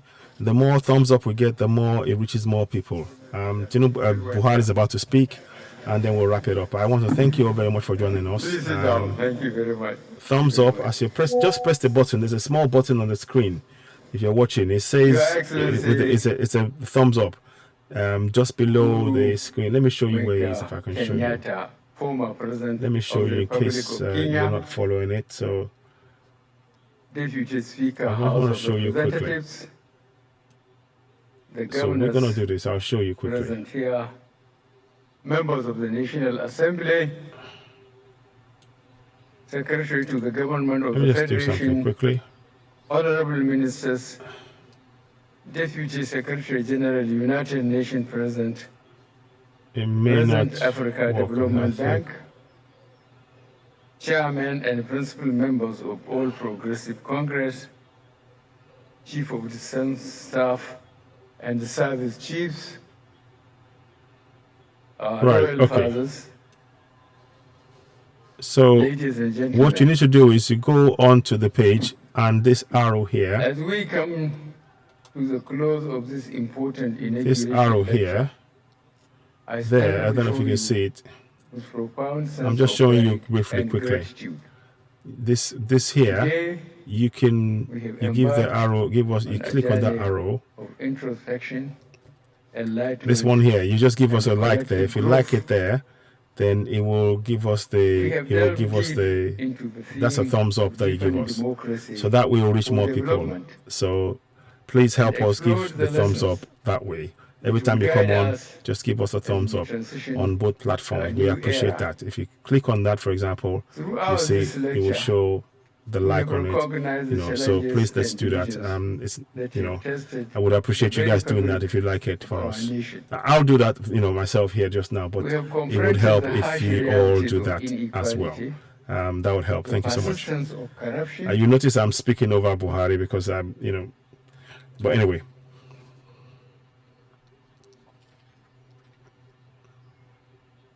And the imperative to empower all citizens.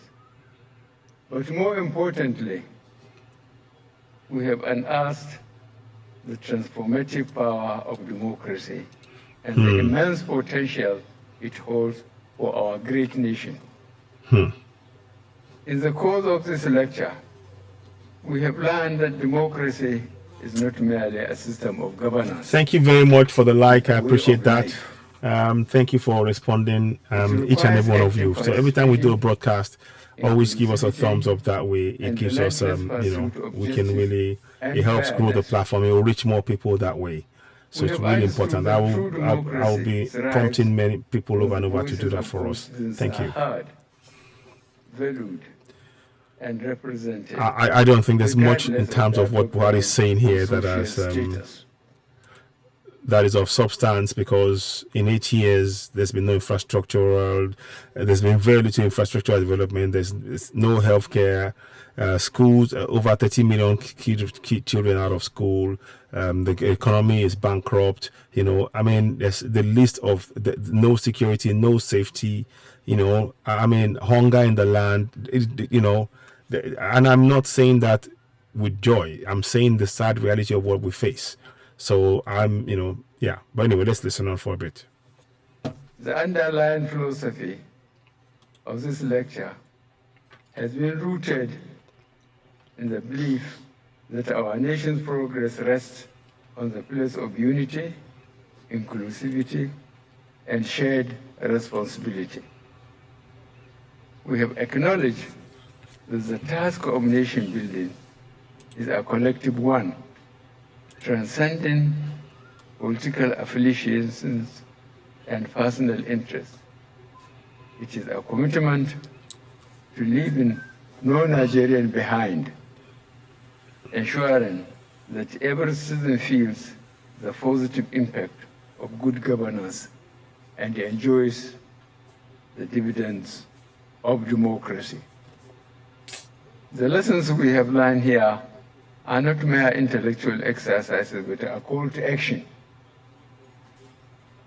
As I prepare to hand over the reins of governance to the President-elect on the 29th of May, I am filled with a renewed sense of hope, hinged on the capacity of my successor, His Excellency Bola Ahmed Tinubu, to deliver on the assignment given to him by Nigerians. Well, the citizens, you must participate in your governance to hold them to account, above all. I cannot overemphasize that. Often us as leaders, and the tremendous potentials that lies within our great nation. So, we must heed the lessons of this lecture and translate them into concrete actions. We must continue to prioritize the welfare and well-being of our citizens, providing them with quality education, accessible health care, and sustainable livelihoods. That is something we fail to do. Corruption in all its forms, unfolding the principles of transparency, accountability, and the rule of law. But above all, we must remain united. Our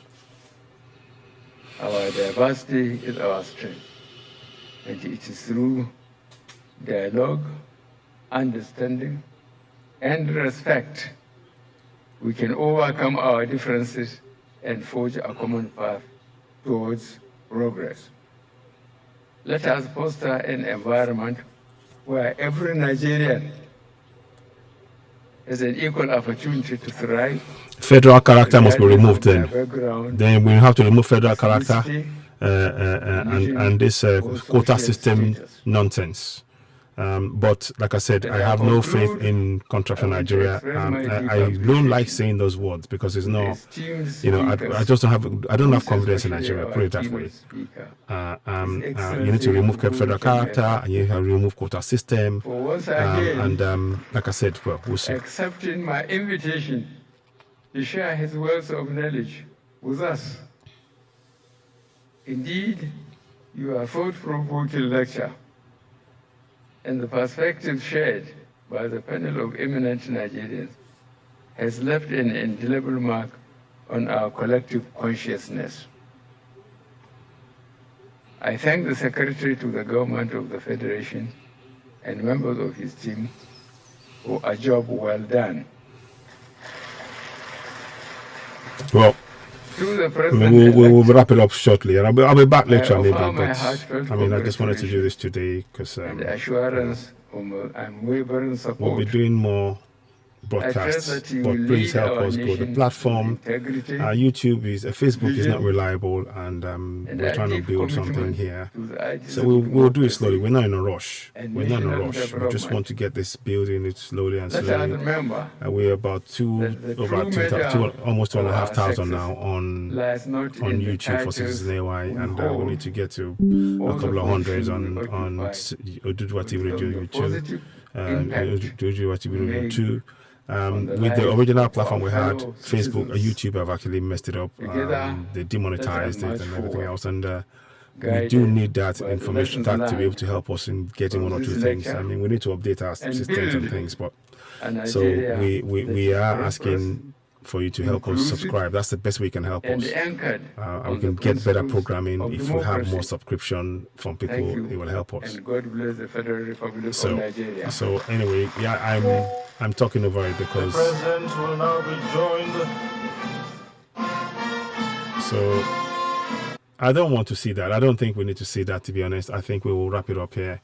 I'm not. It's fine. It's just I know we've gone through this and people have found it difficult, and I just wanted to cover the main things, the topics, and the what was said. We might restream it later on even Oduduwa TV Radio on Facebook and on Season 1 on YouTube. But please, above all, subscribe to us on YouTube. Subscribe to Season AY on YouTube. Hit notification button. Give us a thumbs up. Help us reach more and more people. We are really grateful for your support, and we will continue to this journey with the new governance about to come in. We mustn't relent in going for the goal for Yoruba Nation, Biafra Nation.